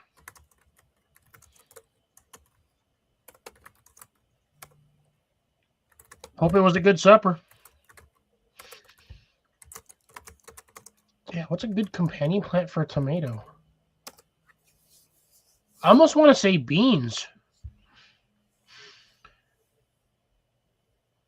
But then again, do tomatoes thrive on nitrogen or just straight up like fertilizer, whatever the hell fertilizer makes? I'm going to be doing a couple of experimental tests this season on a particular. No. It drops. It's not that I need bees for the pollinators, for pollinating those specific plants. I want to try to get a hive split on my property so I can start my own beehive. Since I've been here, originally bees were not allowed on the property. But last year, I got the go-ahead to try to get bees. Have not managed to get bees because don't have a lot of hive splits around my area, or if I do, I just don't normally pay attention. I cannot do chickens and bees at the exact same time because I will literally lose my mind because I don't have anybody helping me with this. Everything outside in the garden is 100% just me. I maintain it, I take care of it, I plant it, I harvest it. It's all my project.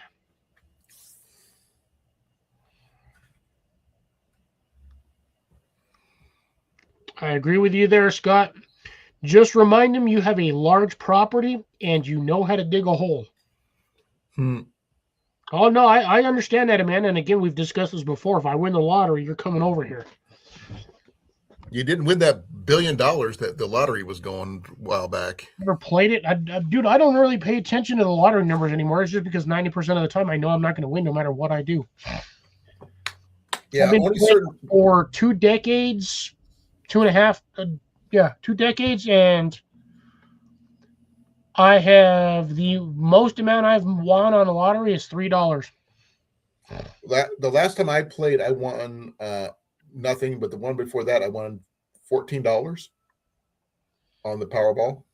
Yeah, I got the what is it now? It wasn't even the Powerball. It was the multiplier number. I got that and basically just got another lottery ticket for it, and I didn't win shit. So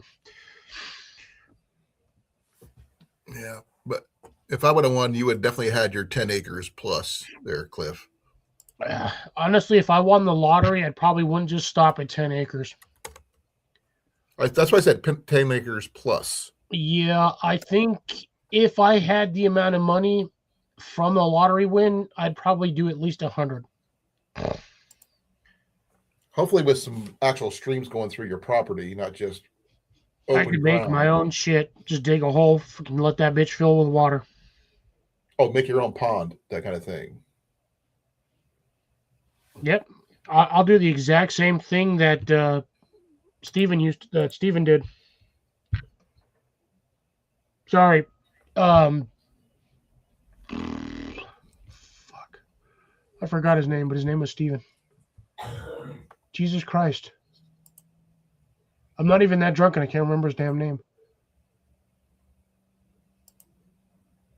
Our other residential, well, our previously retired Aussie. Steve. Steve passed away. I know, our previous residential. Yeah, Bomber Steve. Steve. Yeah. If we call him and he answers them, there's something scary going on. Do the same thing that he did. He built that pond on his property between him and his neighbor's house to help supplement the water flooding. I would do the exact same thing. I would just make a huge pond in my property, let that sucker fill with water, and that would be my entire water source. 1,000 acres along the Missouri? Ooh, that's a lot. Yeah.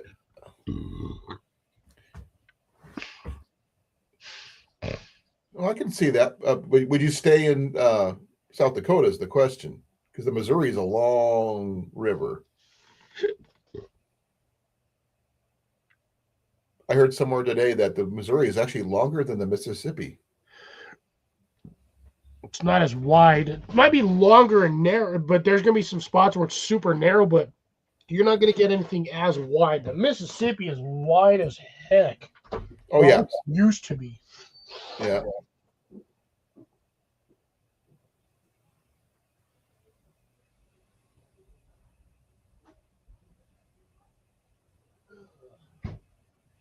Now this thing is super chilled.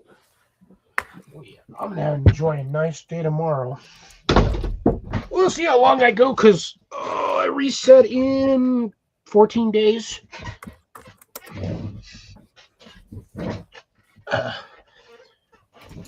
Did Jason say he was wandering off, or did he just wander off?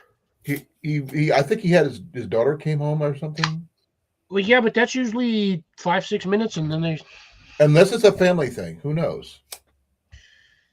That is correct. Who knows? I don't specifically, because he didn't say anything. He just disappeared. Yep. But anyways, I'm going to have round 2, even though we only got a handful of people here. But I've got people here that are actually interested in what I'm talking about tonight, so this is good. Well, at least I got to show you my plant finally, Cliff. Yes. I'm telling you, if you stick that in that little green... Well, actually, I don't even think it'll fit in there anymore. I think it's too tall. And it may not look like it's supported, but it actually is supported because it used to be one of those hanging planner deals. Yeah. But the thing is, the little support things for the hook is actually what's holding it up, helping holding it up. Yeah, no, that's a good alternative. If you do not have a trellis system, you can use the hanging system. Works just as fine. You're getting your friends popping in, Cliff. Ah, great. Gotta deal with retards.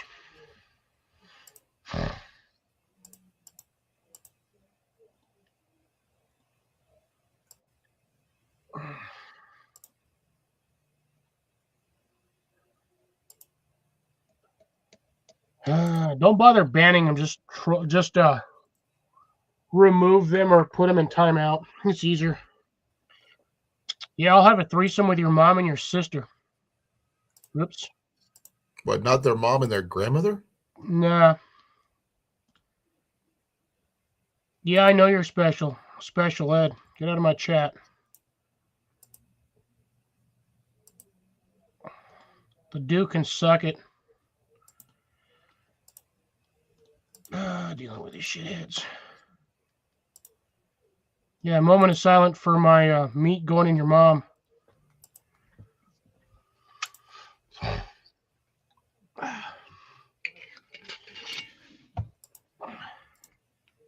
Yeah, and I wear your mom's underwear as a hat.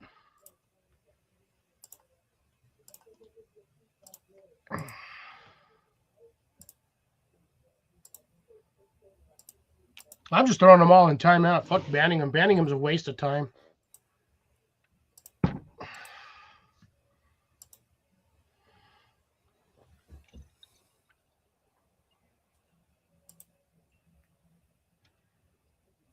Appreciate the views and chats, but I ain't got time for your retards tonight.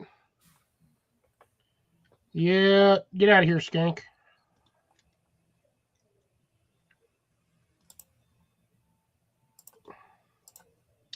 There's that guy Dixon Sider being stupid again. You know, y'all people were cool at one point, but now you're just a waste of space. And your mom should have swallowed.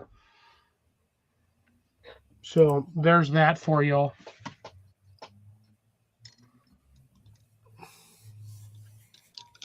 I ain't wasting my time with none of y'all.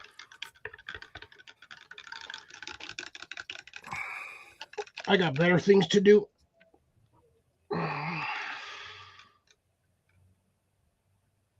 Those aren't cassettes, those are DVDs.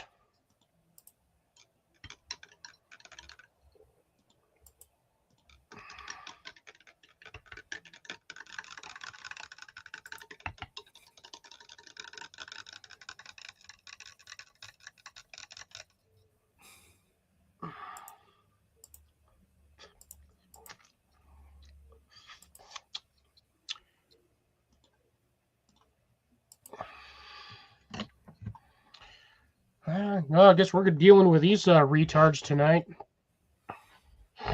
Well, that's views, though.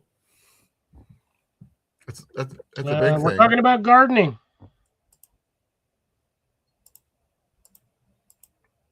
That is what we're talking about tonight. We are talking about gardening.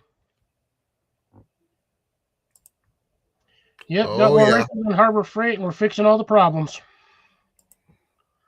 Just call us Wreck-It Ralph or Fix It Felix, you know? Hammer time, suckers. I'd give them a hammer, but unfortunately, that's not the icon they gave us.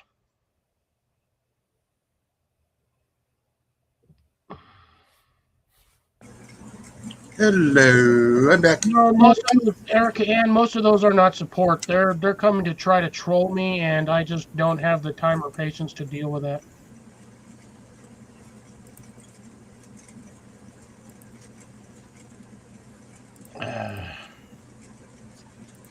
Yeah, plant it in your grandma.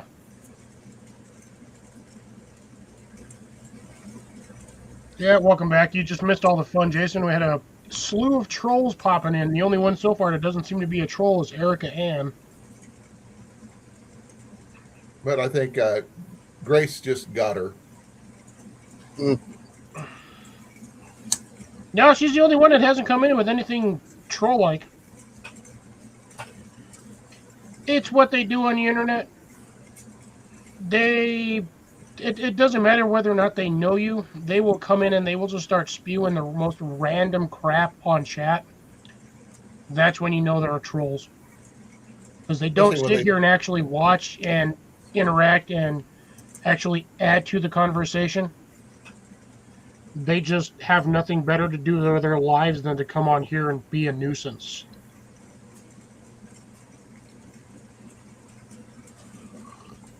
Uh-oh. So you like that one right there. I'm not dealing with this tonight.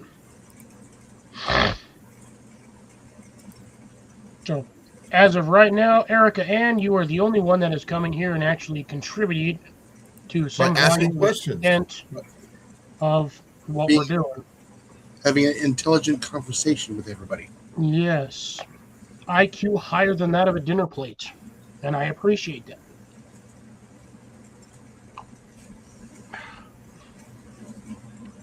Oh, people do it all the time. Welcome to the internet. Also, welcome to YouTube. If you run a YouTube channel and you do lives, people do this periodically because they have nothing better to do with their lives. These two up here are some of the best container gardeners I know. Is Cliff. Second best is Jason, but he's also into air guns as well. And pest control. Pest control, yep. That's what I used to do. My husband.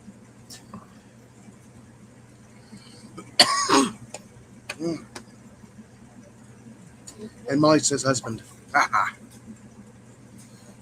Uh-oh. That she might be a troll. Me? No. See right there, comments like that. Get you banned. I don't do weed if you, I'm sorry, but if you smoke it, you've got mental issues. Sorry. She's going bye-bye, Cliff. Yep.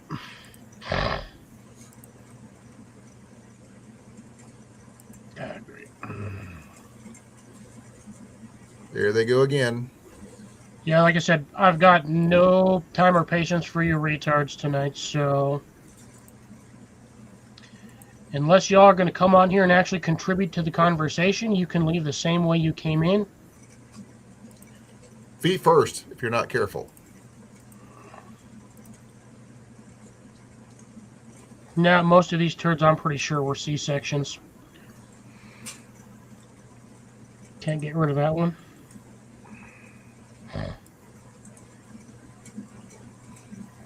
Nah, bots usually pop in all at the exact same time and say the exact same stupid thing.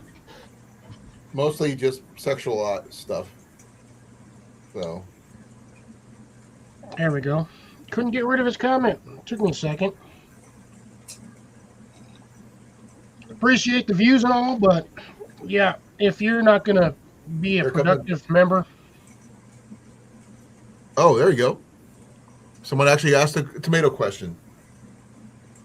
Yeah, we'll see if that's actually a legitimate question or just someone trying to not get whacked with a hammer. Tomato feed. Specifically tomato feed. Would you use like a Miracle-Gro version or no? They actually have a Miracle-Gro for tomato plants and vegetables. Yes. Comes usually in a reddish bag.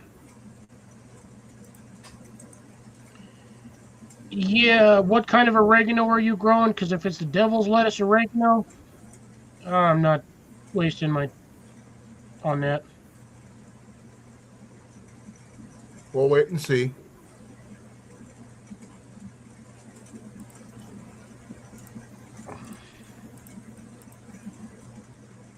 All right, at this point, I'm just going to start clicking.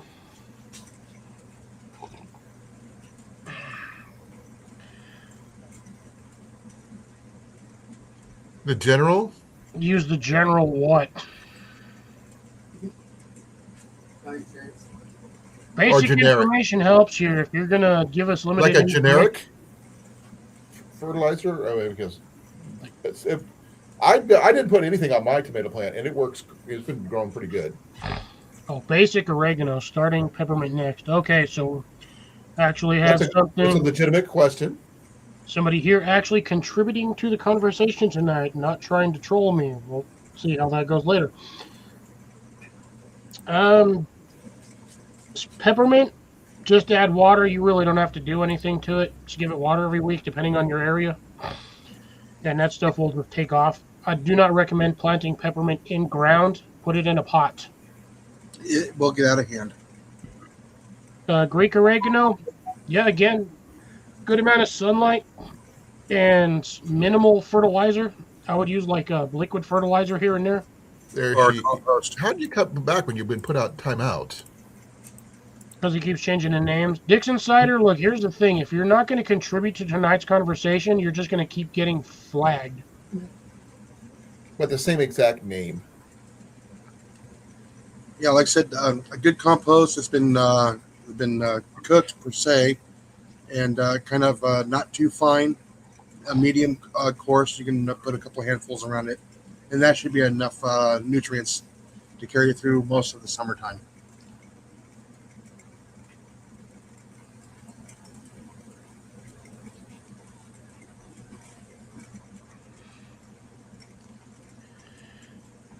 All right, looks like we're down to our normals here, but down to 9 viewers, not the 21 or 25 that we had earlier.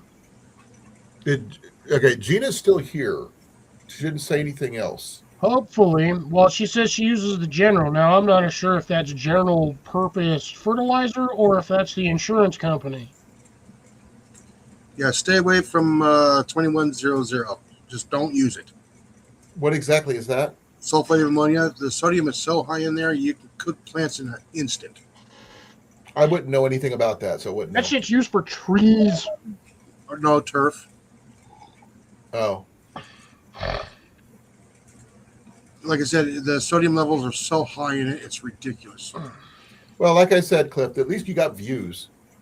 Yeah. Most of them unwanted, but, you know, it is what it is. Using a view count.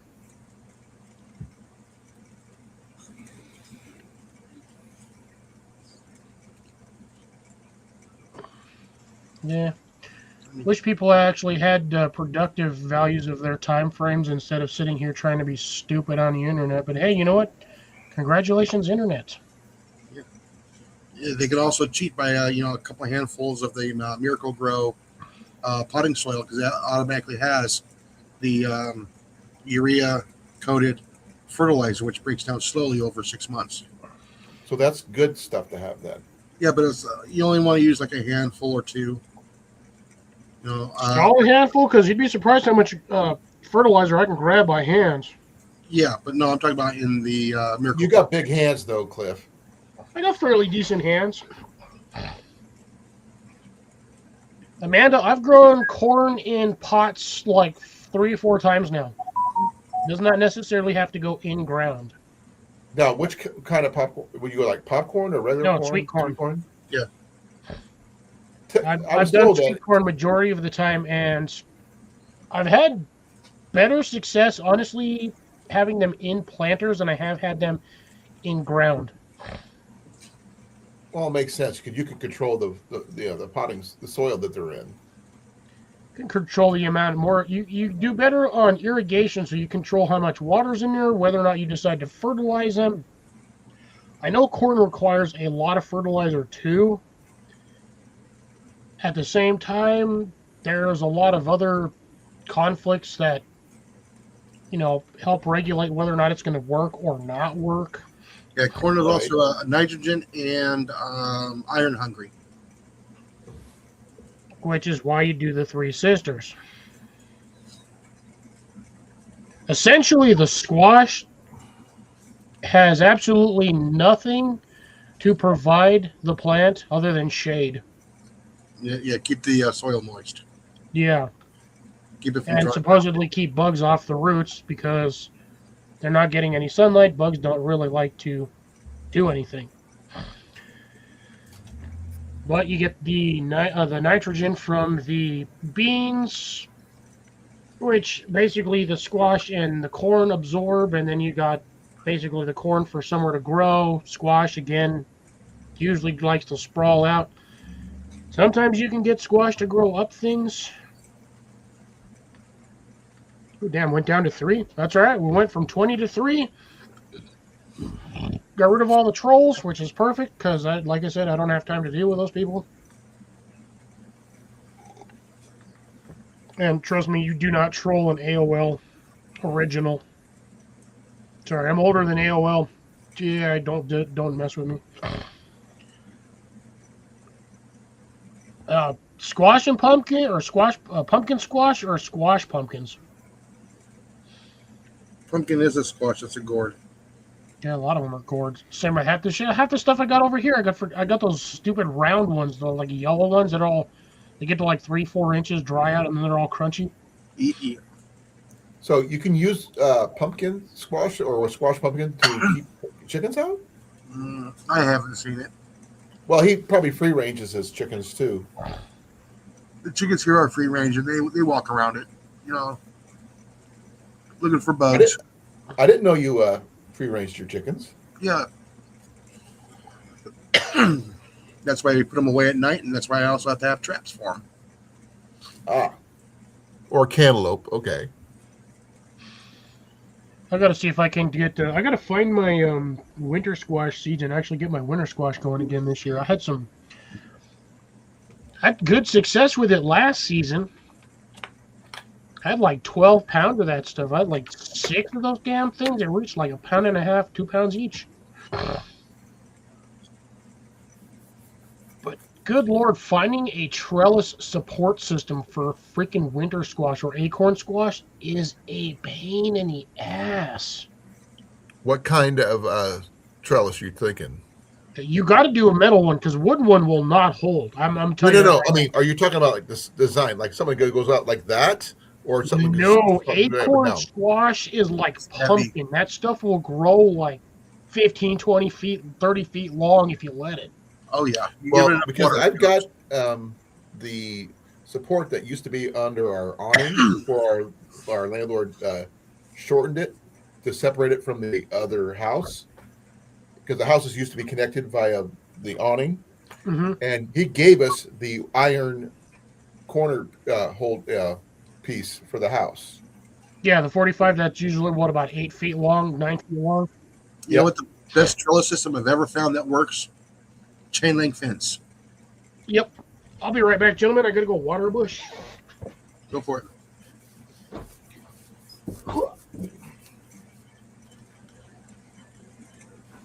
Yeah, bunch of roosters don't give you chickens though, Scott. They take care of the rodents pretty good. Yeah, but I mean, you don't get eggs either. Nope, you get a protector. Well, that's what the goose is for. And they fertilize the eggs. Oh yeah, and they also fertilize the eggs for more chickens. Yeah, but he said he has a bunch of roosters, but he didn't say anything about hens. Yeah, you got one sitting duck, so that's the sacrifice to save the chickens. And you got the goose. All to do is just squawk until you come out there and take care of the problem. Well, the goose will probably take care of the problem on its own because those things are mean. Because a goose can chuck a cattle panel. Cattle panel would probably work. Yeah.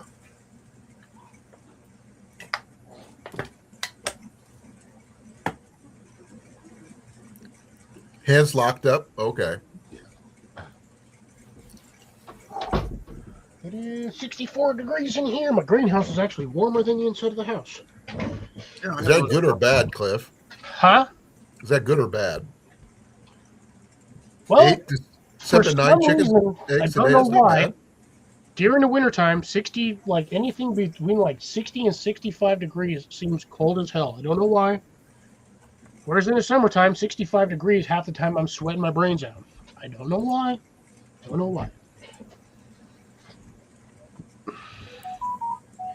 I water my trees all the time. Normally, I would walk outside and give my Golden Delicious a little bit of a golden shower, if you know what I mean. Is that good for them, though? Yeah. The urea, yeah. Nitrogen.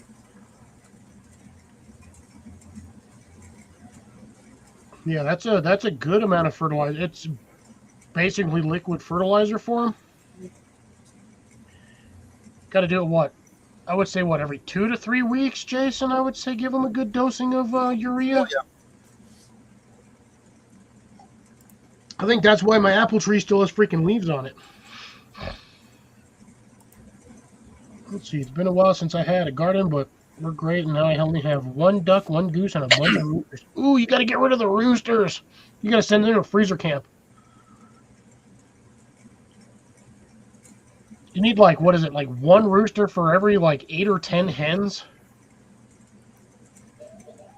Actually, 1 rooster for, I think you can get up to, like, 20 for 1 rooster per hen. I'm not sure. I'm not a chicken person. I'm not either, but I'm going to find out. I'm going to have a really steep learning curve next year.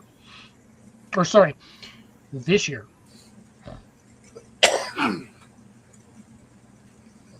Yeah. Wait, hold on. I lost what I was looking at. Damn it. Yeah, what is the ivermectin for parasites if you do? Did not know that, but appreciate the information there, Drops. Oh, sorry. I misread that. I read that as completely something else. I used to raise sugar pipe pumpkins for my chickens. Yeah, those are the smaller ones, aren't they? Yeah, you can't go wrong with watering the trees, dude.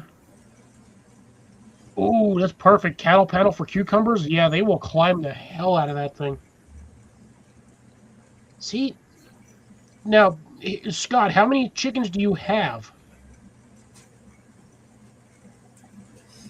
Because you didn't specify. Be right back. Assuming that's a typo there. Okay, I'll see you in a bit.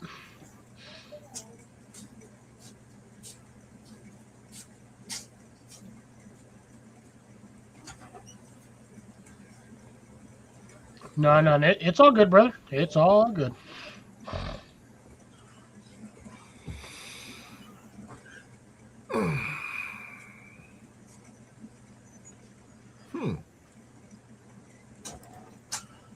Oh, you got 3 roosters in the coop? But again, how many chickens do you have?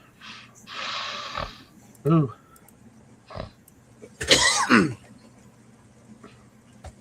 Well, I mean, you can do that with a lot of that stuff, though, too, Drops. If you got enough greens in your garden, you can just cut off the greens that you don't need or, have excess of. Jason's either eating a granola bar. No. He's either eating a granola bar, he's either eating Fig Newtons, or he still has one of those random apple pies.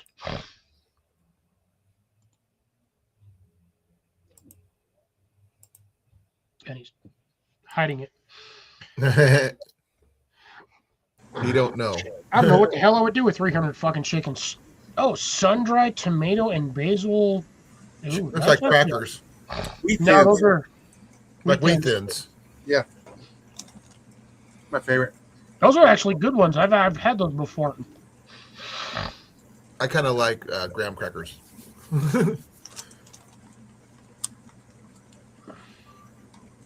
Yeah, but I'm not sitting there eating freaking. I don't like the taste of pumpkin seeds. I don't know why. I've tried when we had a long while back. When I first started YouTube, I had gotten a ton of pumpkins. We were planning on drying some. Jenny dried some pumpkin seeds and tried to salt them and everything else, but they were just way too salty. She dried them in the oven and everything. Didn't work out. She baked them or something. I'm not exactly sure. Yeah, you basically. Well, what you'll do is for them, you'll saltwater bath. Yeah, So essentially, you basically get like a cookie tray or cookie pan. That's what she used the cookies. You water, you throw them all in there, and you just sprinkle salt all in it, and you just stick them in the oven till all that shit's dried and evaporated. She didn't do the water thing though. She just salted them. Yeah, you got to do the water bath. Yeah, you brine them, and then you drain it, and then you can give them a quick rinse, a little bit, if you want to lessen the salt, and then you can put it on there. You can dry it in the oven.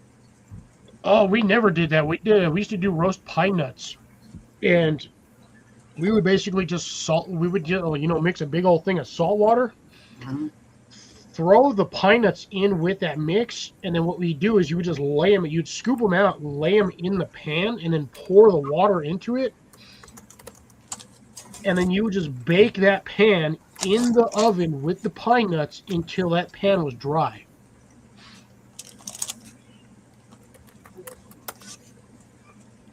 So now we're down to, like I said, now we're down to the 5 people here that are actually contributing intellectual properties to the conversation of tonight's live. Well, I cannot have pine nuts. I know. Technically, you can't have a coconut either Coconut. because it's a nut. Although I'm not there sure. are I'll have to people who double check. argue that it's technically not a nut. Because by transitive properties, a nut is something that has a shell and an inner core. A coconut does not have that. Coconut is a hollow core, basically water container.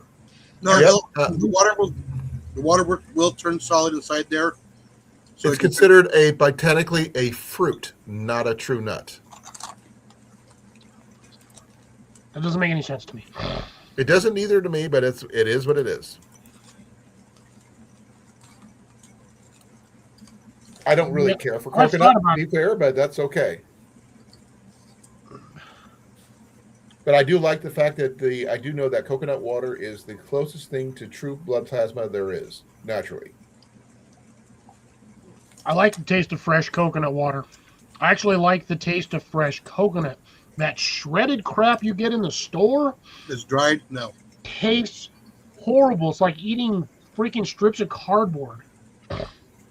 Yeah, Molly can't have it. She's allergic. Molly doesn't do coconut. So Smoke she her doesn't eat. throat. She doesn't do Mounds or Almond Joy, then, huh? I can't do Almond Joy, obviously. Yeah, they still can't settle whether or not a tomato's a fruit or a vegetable. It's considered a fruit.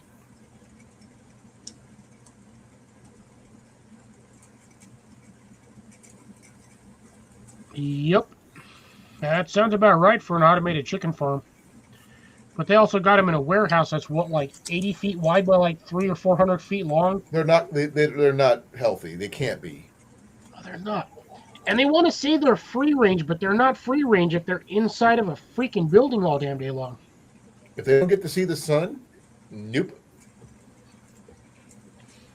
And what I hate the classification of free range.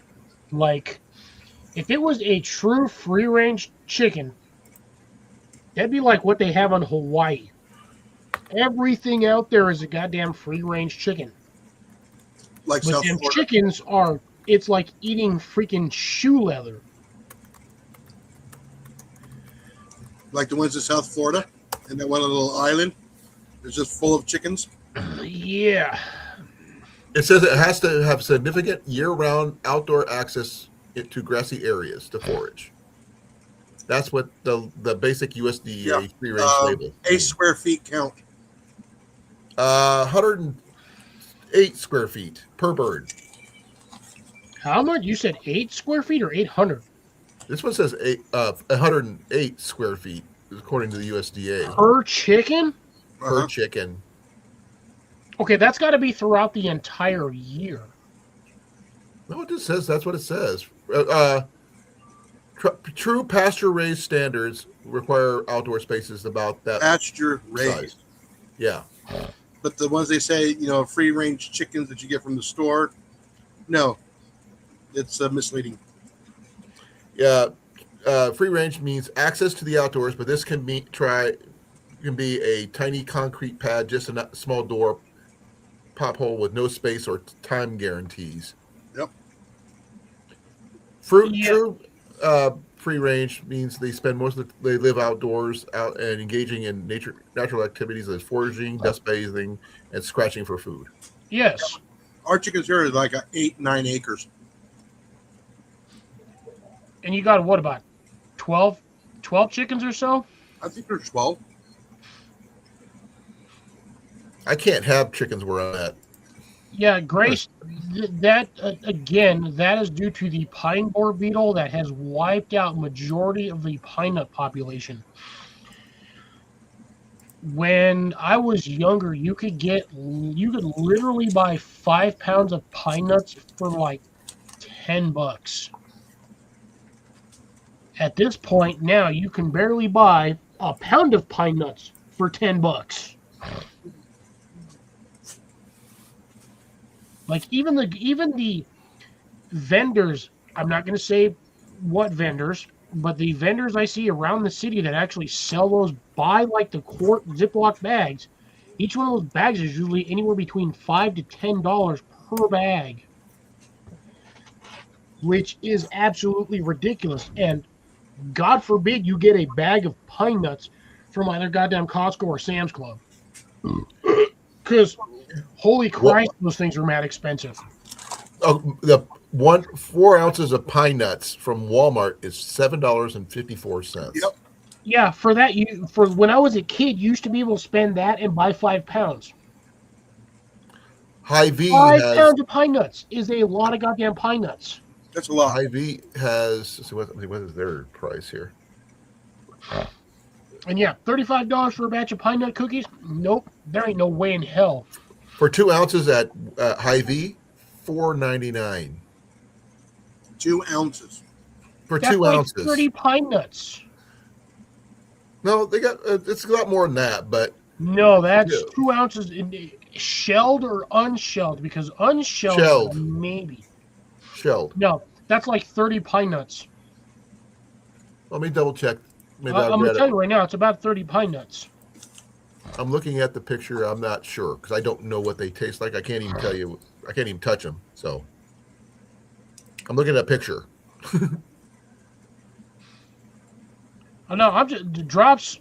I'm just gonna go by the hip. If I have to, like I said, I got Tractor Supplies around me, so I'm just gonna get them mainly from there.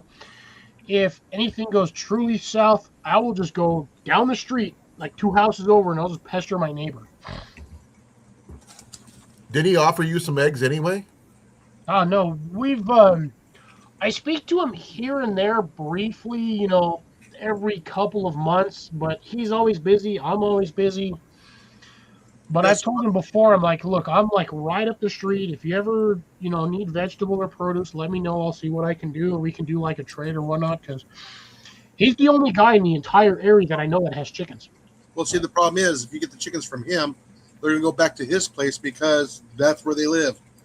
No. If he gets fertilized eggs and he hatches them himself. If I have a brooder, yes, or a incubator, yes, I can do that. But here's the thing with that. You never know whether or not the eggs are fertilized. Well, you can candle them and find out. It's not like I don't have a bright flashlight. But the thing is knowing whether or not they are, because I have not seen the rooster over there in a while. And as far as I know, because I know he's got ducks. Even ducks would be something. The last set of ducks actually got eaten by the dogs. Oh, ducks are messy. Yes, they freaking are. They need constant maintenance. And water. Lots of water. They will literally shit where they swim. And they don't care. You have to change that stuff out constantly.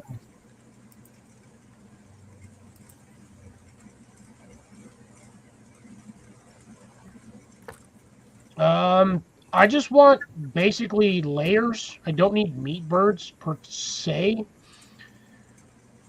I essentially want layers just to kind of offset the cost of eggs. Now, mind you, the cost of eggs has gone down significantly since the middle of the year. Wait till September, they'll jump back up again. That's why I want to get chickens. If I have to have 30 damn chickens, I will figure out how to house 30 damn chickens. If I have to make my own freaking chicken coop, I will do that. But to be honest, I do not have the square footage to have 30 damn chickens. Unless I can find a way to buy one of the properties on my street that has a good amount of acreage. I have a couple of places that are like 1.5 acres. I can probably do a lot with that with chickens, but the problem is I don't have the capital to do said items with the chickens. Well, also you got to have to spend the time because you're mostly with your plants, not your we have to dealing with chickens too. Well, it comes with gardening, farming, agriculture, whatever have you. I will figure out a way to do what I got to do. If I have to hire somebody to help me, I will do that. Technically, I can afford to pay somebody to help me with my gardening. Now, But whether do or you not trust someone to do that is the help me question. is a whole other story. Yeah, you probably don't trust a lot of people to do that. There's a lot of things I don't trust, but no, I definitely agree. Waterfowl are a pain in the ass. Geese are even worse, aka cobra chickens. Cobra chickens. That's goddamn what it is. It's a cobra chicken.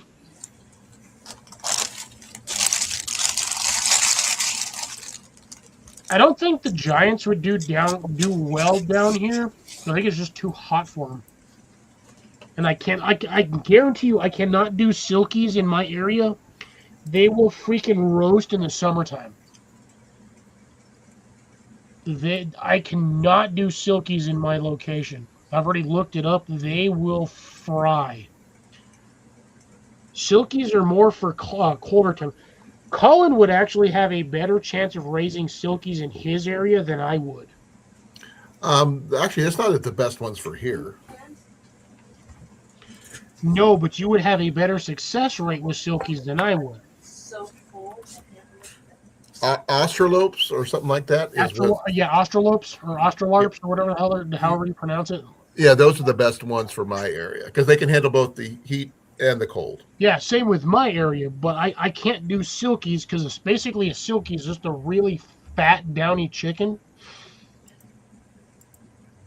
And I cannot do them in my area. They will fry and die. I think the ones we have down here are either the Americanos or like whatever the hell the little yellow and white ones are.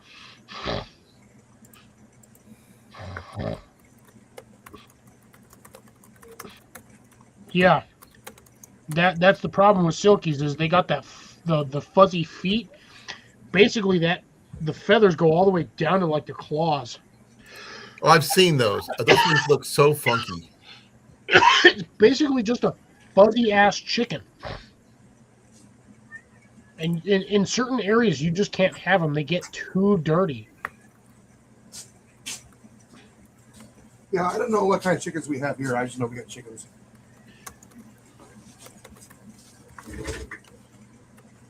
Hit him with the photo identifier, Jason, the next time you're out there taking a look at the pictures, and they'll tell you. Some of them are white, some of them are black and white, speckled. Some are red. It's just might be the Americano breeds. I don't know.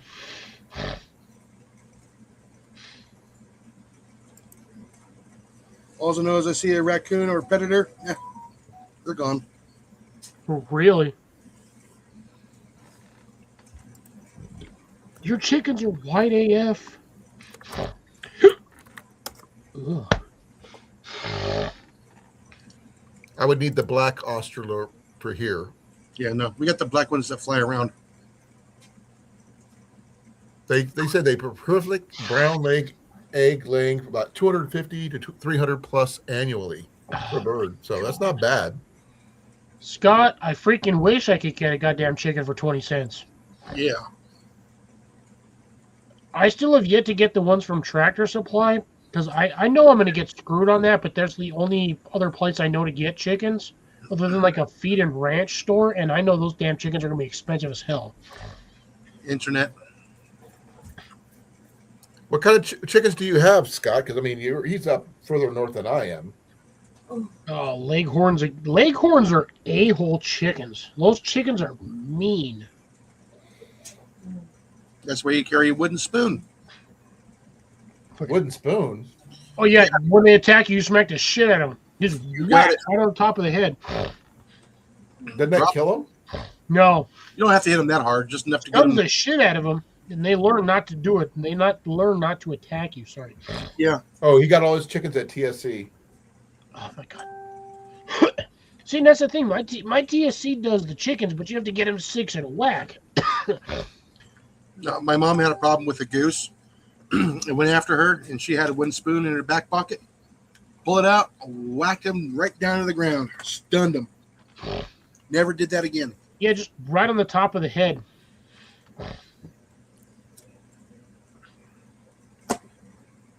Wyandotte chickens are not the best layers. Yeah, but see, the thing is with the Tractor Supply, though, is what's the ratio of hens to roosters when you buy a batch of them? You don't know. See, that's the thing. I would assume, now this is a presumption on my part, yes, and I know what happens when you presume or assume, but I would guesstimate that maybe 1 out of every 30 is going to be a rooster. That would be, but again, I don't know because I have not purchased from Tractor Supply. I've already had the chicken coop for over a year. It could be as low as it sometime this year, so I've only had it technically assembled for like 6 or 8 months. yeah, like I said, you can get it, 1 in 6 to 1 in 30. You just don't know. Shit could be 1 in every 3. You just because you don't, like, again, you don't freaking know.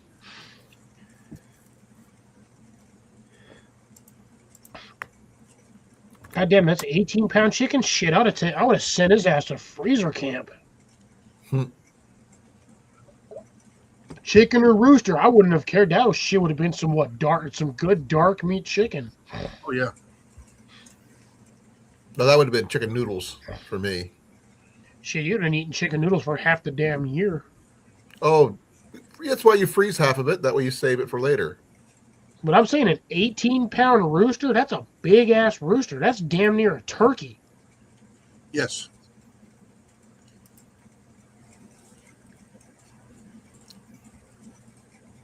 Which, man, 18 pounds of chicken.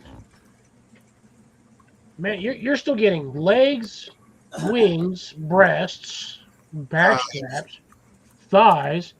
I mean, that's a shit. Well, okay, no. Now, that might have been 18 pounds when it was alive. Minus internal organs, you're probably looking at, what, 13 pounds? That is still a lot of damn chicken. Now, how much weight is actually in the feathers? Not a lot. Feathers weigh almost nothing. Yeah. And they're full of dust and mites and stuff like that. Yeah. Then you got the down and Look at what you got for like a feather pillow. You get a full feather pillow. That thing weighs what? Maybe 3 pounds, give or take. yeah, Told you how many feathers are in that damn thing. but it's all fluffed up. They're not layered.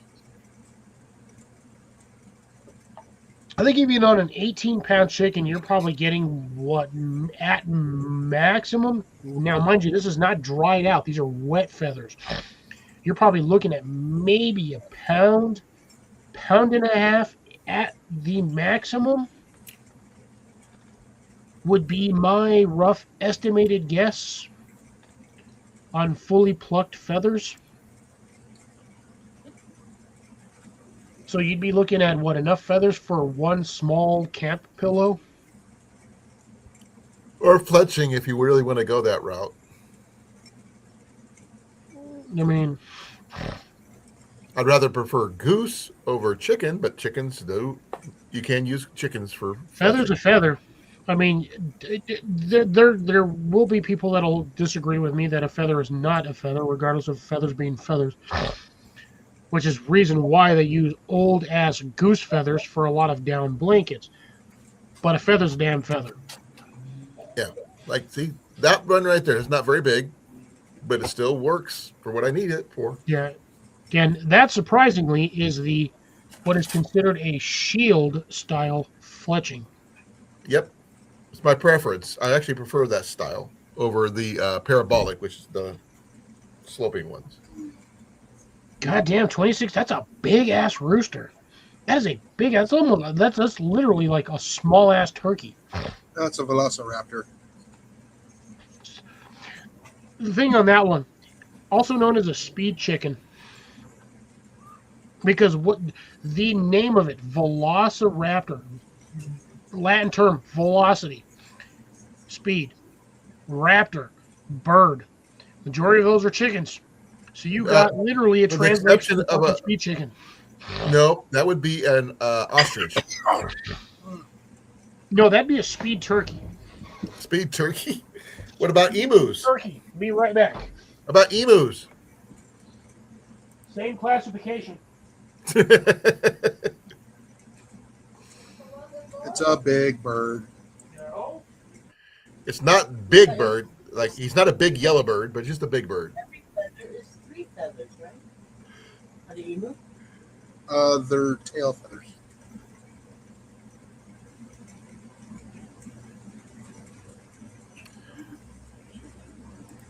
I'm not sure how much longer I'm going to be able to stay on here, Jason. Yeah. My so- eyes are burning. My eyes are burning already. Yeah, it's already 10 o'clock.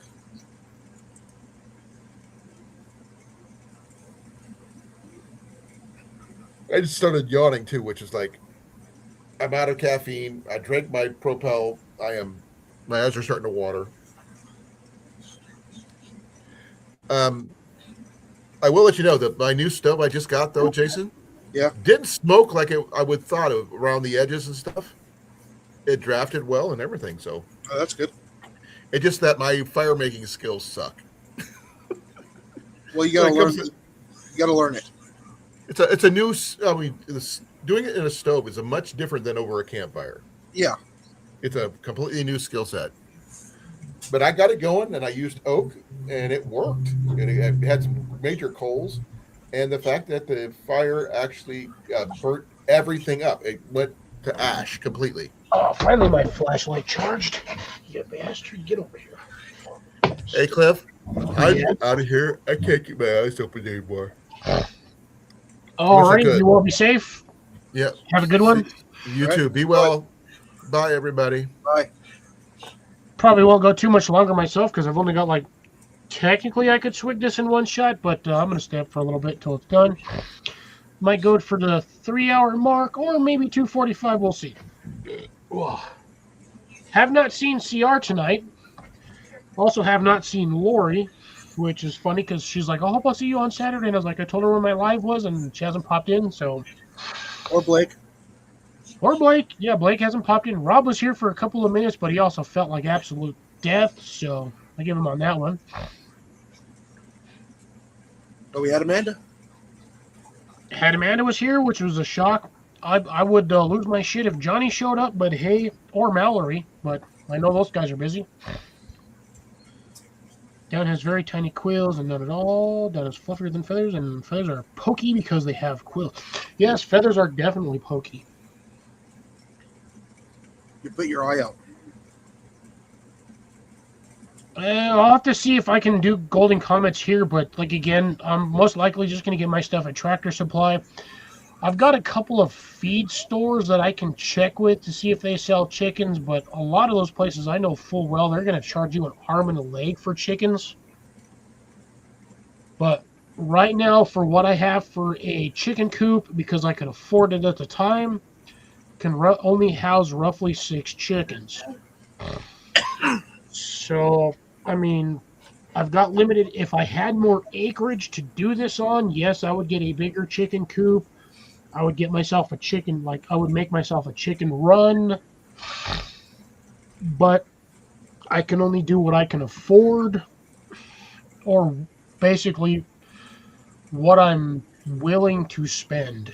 That's mainly what it is. It's not afford, it's what I'm willing to spend. Oh, Deb is back. Welcome back, Deb. Yep, I saw that. Missed a bunch of freaking retarded trolls, one of which has been a troll in here frequently and complains about me being boring. But hey, here's the thing. If you don't want me to be boring, why don't you contribute more than 5% of your IQ to the conversation and it'll be less boring. And he keeps coming back, so. I know, it's really funny.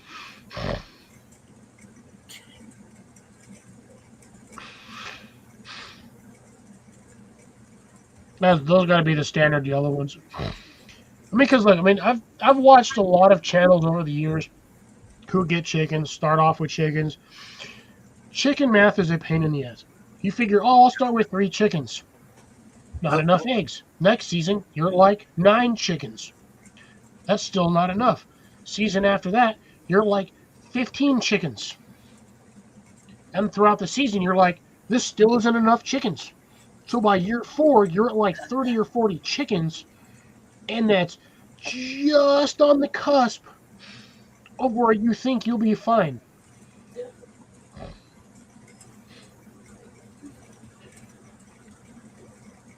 I don't have the option for that at the moment, unless I can contact my neighbor or talk with my neighbor about possibly getting some chicken eggs. Now, again, whether or not those eggs are fully fertilized is going to be a whole nother question. But, I mean, I can try. But again, the chicken coop that I currently have from Tractor Supply is only designed for 6 chickens. The other one that I would have been for like slightly more was like an additional $300. It's about 2 to 3 times that size, but also takes up 3 times the footprint. I don't have that much floor space for like an 8x6 chicken coop. Pretty good deal there, Deb. I thought you said 310 pounds of hindquarters for like 40. I was like, holy shit, that's almost 400 pounds of goddamn.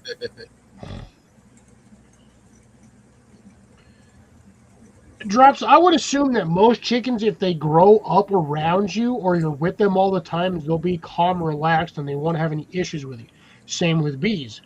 If you're around bees long enough, the bees won't bother you. You can go to their hive in a freaking t-shirt and shorts. Hell, you can go out there probably in a bikini, quote unquote. I'm not going to mention said channel, but again, you could go out there in a bikini. Yeah. Open your beehive, and the bees won't touch you. They'll walk around on you, they'll land on you, crawl around on you, whatever, as long as you don't freak out, swat them, or do whatever. The bees aren't going to have any problems with you. Yeah, they know who you are. But you got to be around All them. of my bees, yeah, they get used to your pheromones, and they do not consider you a threat. Now, the minute you're dumb enough to smash one of them, that's when you become public enemy number 1. And it does not matter how used to you the bees are, they will come at you in droves. Oh shit.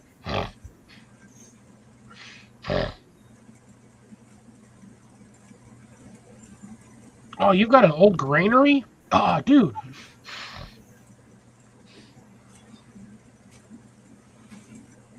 Well, whether or not they sell golden comments in my area is going to be a whole nother banana. You got to buy what is there. Yeah. They might not necessarily sell that in my location. If I have to order them and ship them, there is no guarantee that they will actually make it to my house alive.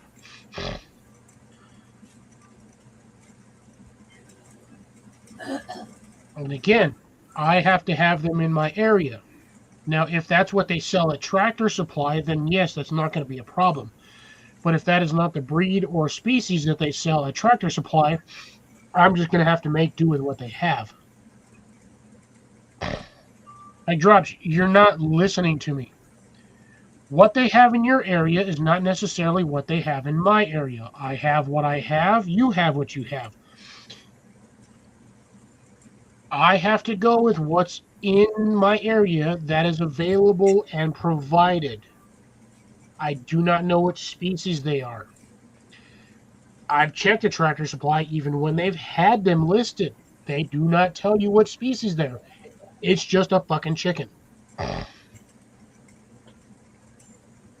So I don't know what I'm going to get. That's the thing. So I have to buy 6 chickens at a whack. If I have to buy 12 of them at a whack just to hopefully get 5 or 6 chickens, I will do that if necessary.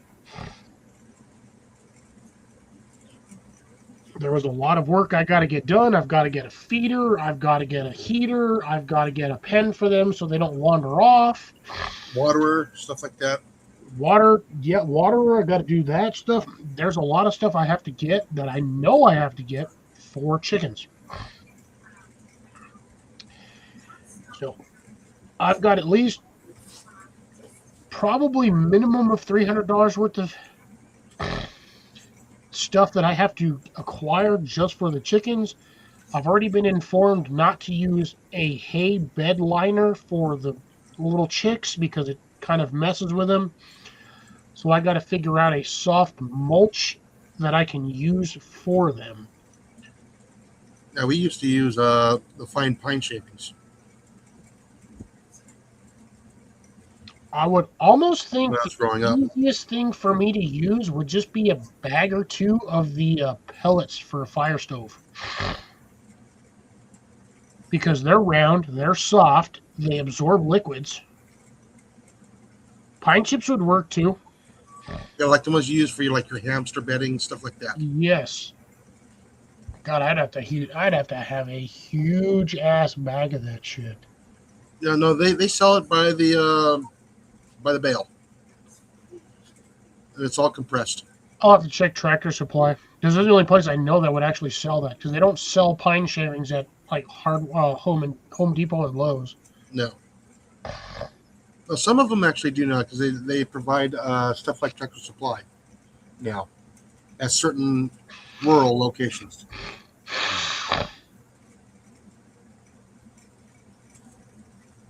That's a lot of sawdust, though.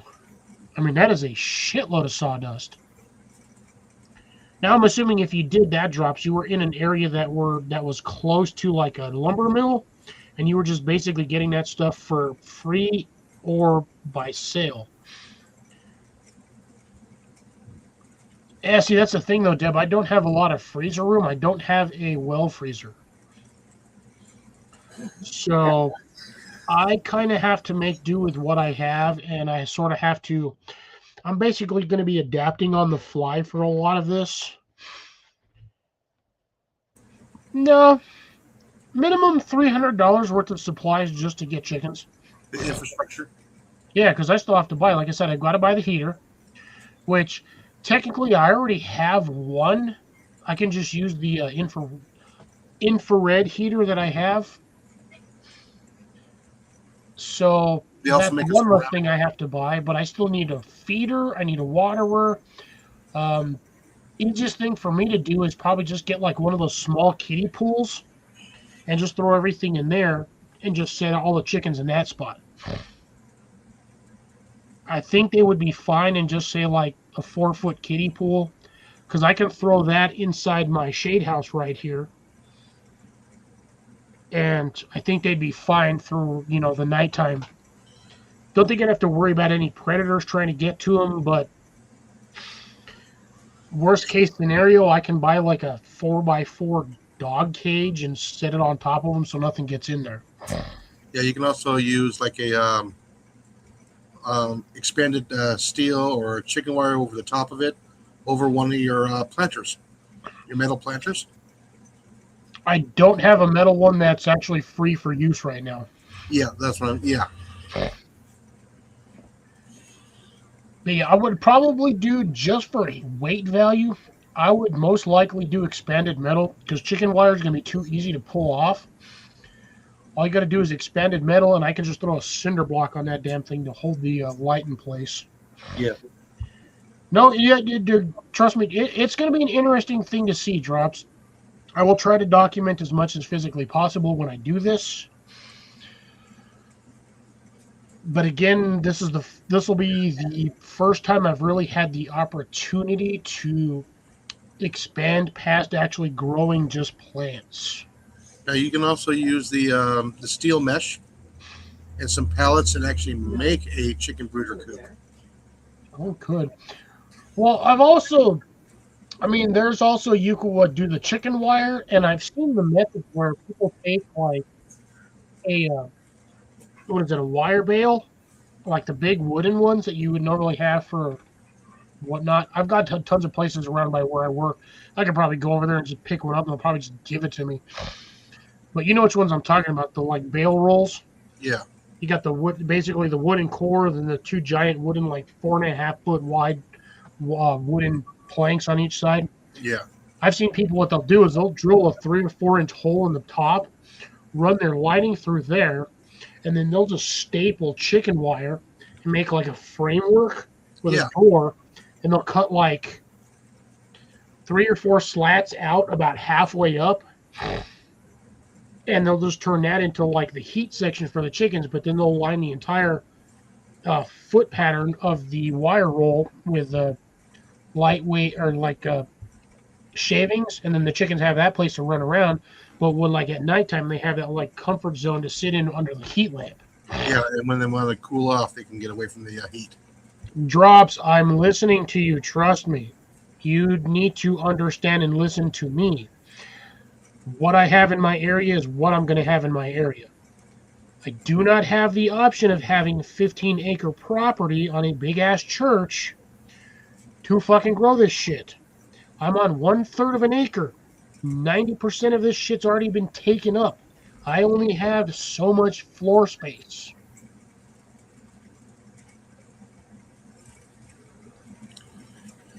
So I can only do what I can do. If I had 5 or 10 acres, this would not be a problem. You're doing good with what you got. Yeah.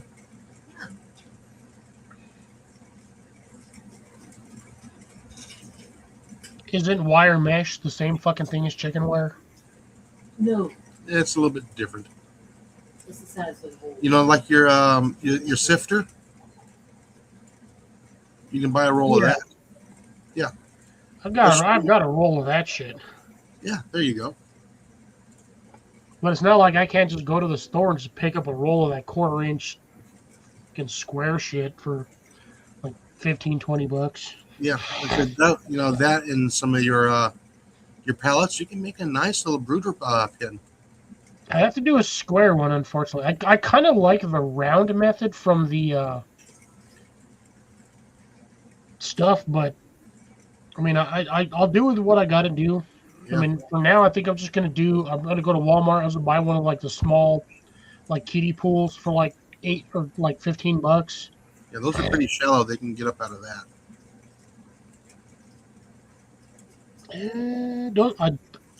They could, but I don't think they will. Oh, they can get up pretty tall. They can jump pretty well. Well, then the only option I have is using the existing pitted greenhouse that I have and just sticking them little bastards in there. Make a little corner for them where they can sit nice and happy under a heat lamp. And I can just put something to block the exit of the door, and they should not be able to get out of that.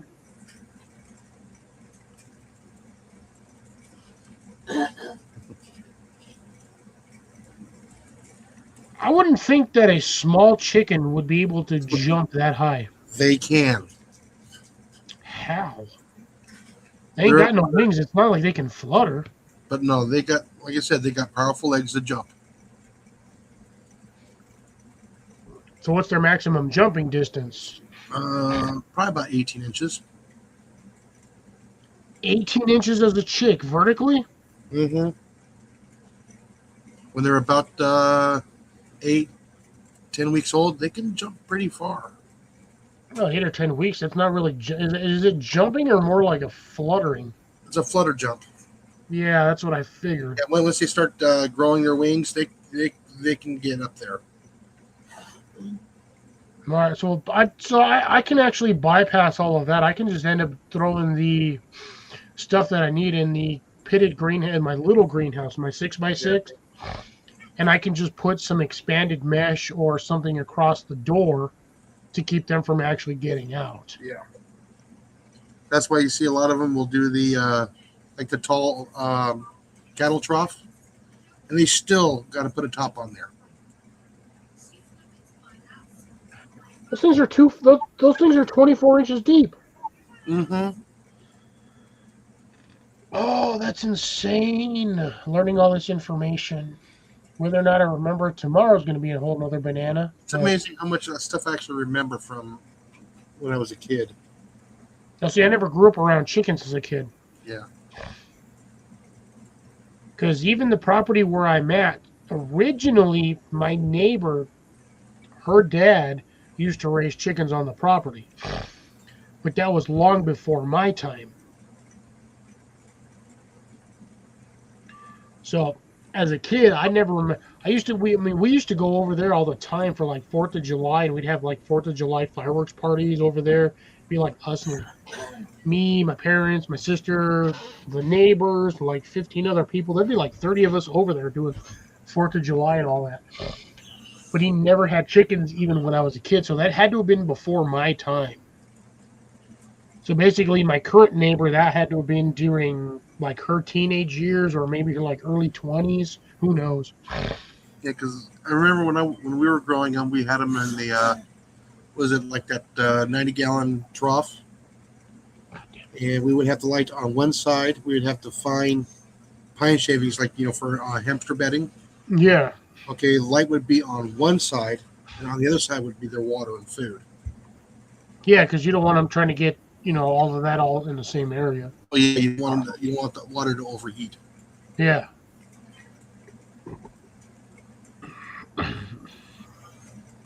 And I remember putting fencing over the top of it, keep them in and keep everything out. So yeah, I would probably just, if I did that, I would probably just do expanded metal.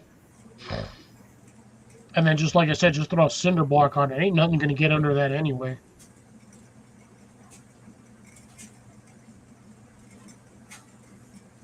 Goddamn, Deb, how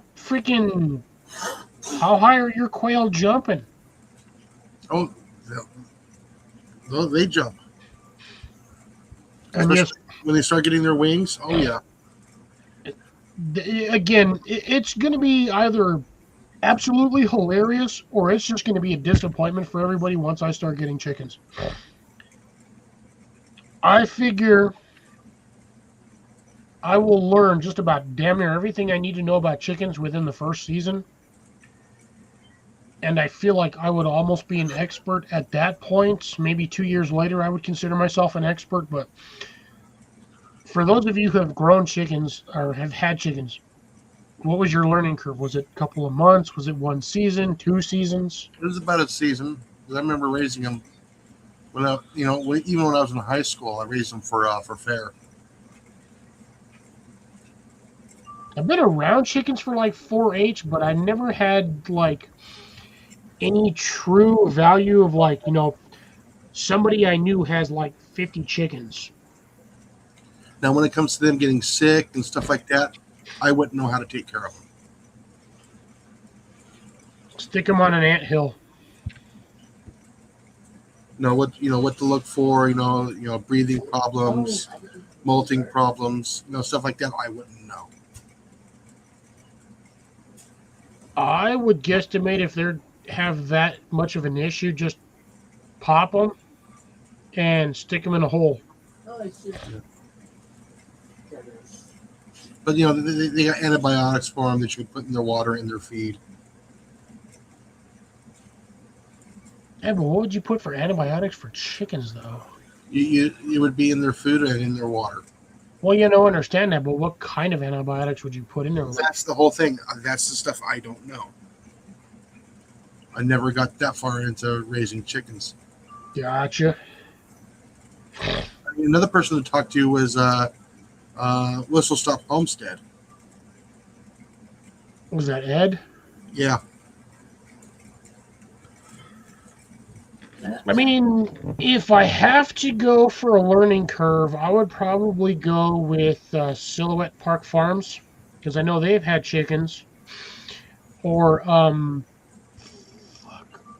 Chris and Steph from. What is it like? All of the people that I know that do chickens are in Canada. Hickory Croft Farms. I know they've done chickens. I mean, I could always pester them to see what's going on. Yeah, like I said, I just knew how to go from egg to chicken and let them run free. And Yeah. that's pretty much all I know. Drops, I literally do not have the floor plan for all of that. I don't think anybody in my area has a goat. My neighbor at one point had a cow and a couple of pigs, but the city told him, hey, you need to get rid of this shit because you're not really zoned for it. So, yeah, that guy that owns the property next door, he's pissed at us because he thinks that we're the ones that called him out on that shit. But I've talked with my neighbors numerous times about getting chickens. They are fine with it, mainly because I've told them, hey, look, I'm getting chickens. If there's any issues, please let me know. Don't call the city. Just talk with me first. We can work something out. If not, any excess, stuff that I get from the chickens, you guys can have it.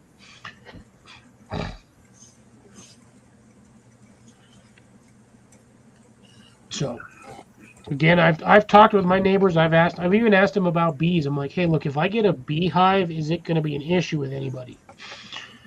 So far, no complaints.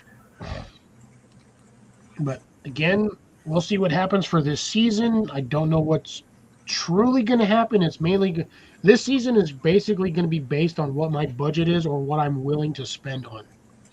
Yeah, and how many of your neighbors now are starting gardens because of you and your neighbor? I'm trying. Well, the thing is, my two neighbors across that way have farms. Those properties all used to be one property. Yeah. Okay, so my neighbor across the street, the people that I took care of their house for like a week, they used to run a dairy farm. They had like 15 or 20 acres. And then the neighbor next to him, my other neighbor, he's on like 10 acres as well. And that used to be a cornfield. So as a kid, I used to go over there. We used to get corn. Other neighbor like I said, used to have a dairy farm. So they have all of that stuff for a dairy farm. So I think between the two properties, that's like almost 30 plus acres. Yeah. So now, mind you, the back half of one acreage they sold to another company or sold to somebody. Now they use that acreage in the back for hay. It's like 5.5 acres that they use for basically feed.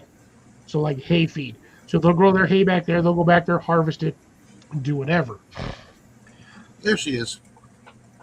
And Amanda's still here. I'm surprised. Surprise. Oh, that is insane. Hold on, what is this? Have you ever watched an old movie with chickens flying and jumping out of hen houses? Yes, but that's more of a fluttery than jumping, so...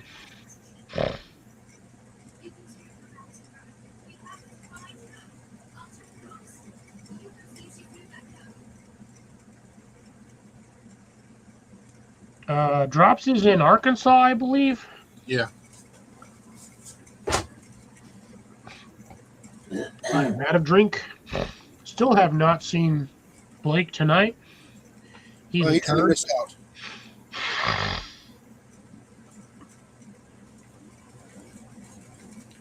Yeah, now we're talking about chickens. All that was actually starting to come back.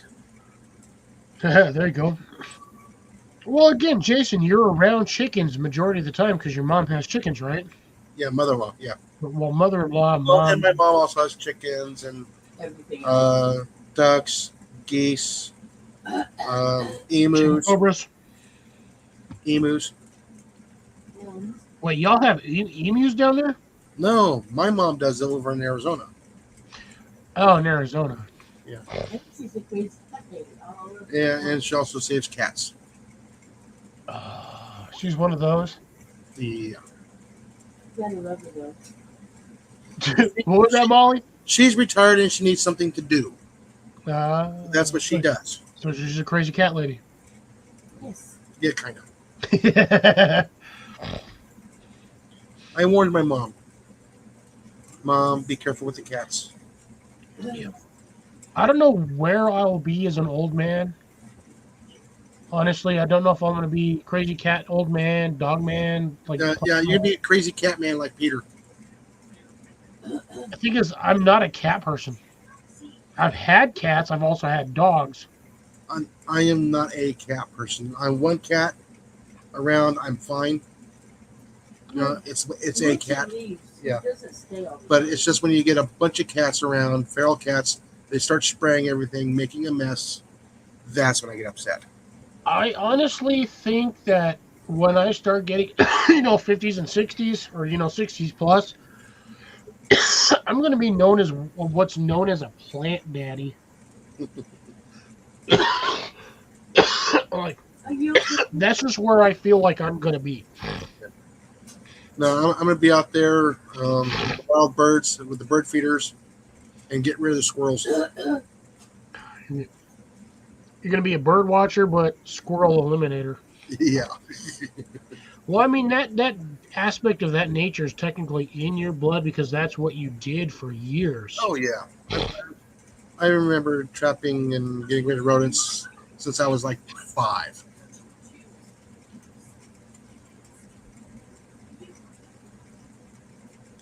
Yeah, 5-year-old setting up Snapchat.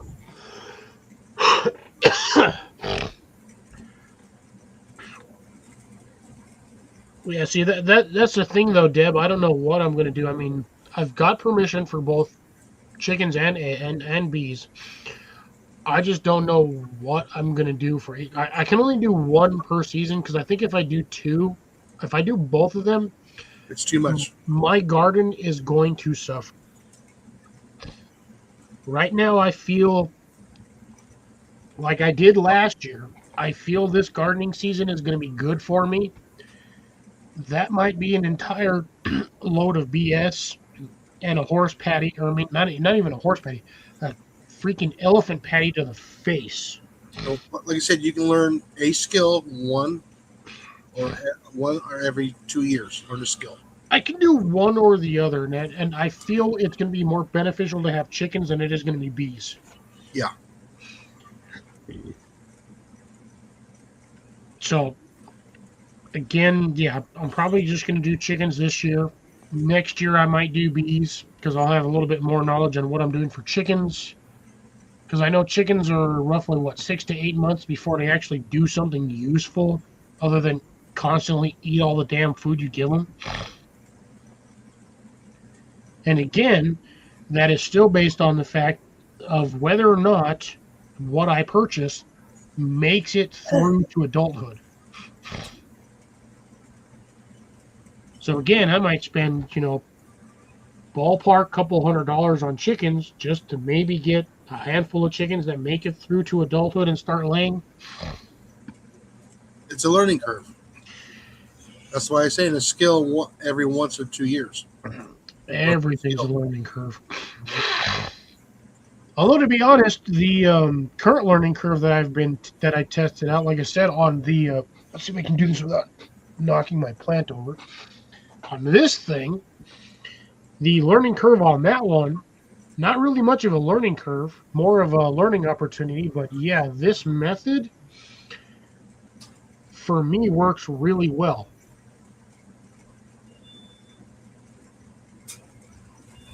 So I'm gonna. This is actually cold as hell. I need to put this back out in the greenhouse. It is, or I'll set it outside I'll set it on my refrigerator because this shit's actually starting to get cold. I can feel it. It's like refrigerator cold. You got your heating pad in there? No, I don't have any. Well, I do, but they're buried. Oh, well. I have a grow lamp, which might help, but I think at the same, I think I'll just put this out in the on top of my refrigerator where I have other plants. Mhm. It's a little warmer out there than it is in my room. Yeah, no, because was it either Monday or because Monday's a short day for me. I'll probably get my my cells ready, plant the coffee grounds, and get those on top of the heater with a grate, so it's not sitting on the on the heater, but about an inch above it. Yeah, Deb says she's got to unload the van. I'm not one of those cat people. Not yet, Deb. But I guarantee you, I bet you, if you had what the hell are they? Clutch of quail. I guarantee you would rescue those. So Oh, yeah. we're gonna label Deb as the quail lady, Yeah. which I'm not that's not me being an a-hole or trying to be funny. You are definitely the quail lady. Yeah, but she's not trying to rescue every cat in the state. True. Also not trying to rescue every quail, but if she had the opportunity, she Oh, would. yeah. I thought it was like 4 to 8 months is what the average was for most chickens. Yeah, But I don't remember. if that's the case, either way, 4 months is actually on the short end, 8 months kind of on the long end. But that would mean even if I got them right at the beginning of the season, I'd be looking at roughly July, August before they actually started producing. If you're in late April, you got May, June, July, August, September, September at October. the absolute latest. September, October. Now, mind you, yes, the production season for egg laying, I know, decreases like 80% in the wintertime. So even in the wintertime, you're going to get, even if you have like 12 chickens, you're probably only going to get like 4, maybe 5 eggs every couple of days. Oh, so Deb has 7 cats now. No, that's drops. Oh, that's drops. Oh, okay. Yeah, how many cats does Peter have? Who? Peter, Old Man King Homestead. Oh, I have no idea. He's got a lot of cats. But we have time for them. Yeah, he does have And we time. have designated babysitter. And a designated babysitter. Okay. We'll see. Yeah, see, that's the thing. I don't have that option because I don't really know who I would be able to bring over to the property to help with that. I could ask my cousins, but the problem is one lives in Arizona and the other lives like an hour away. My dad had a really war with the squirrels.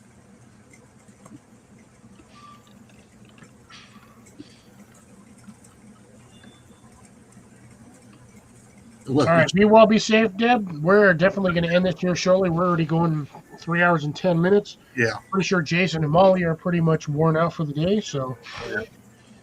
Yeah, Molly's good for now. Like I said, I was up at Ass crack of dawn. 5:30 before dawn.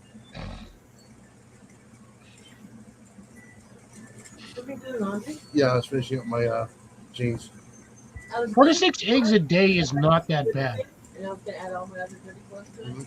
And it's like a mountain, and I couldn't drag it out. Okay.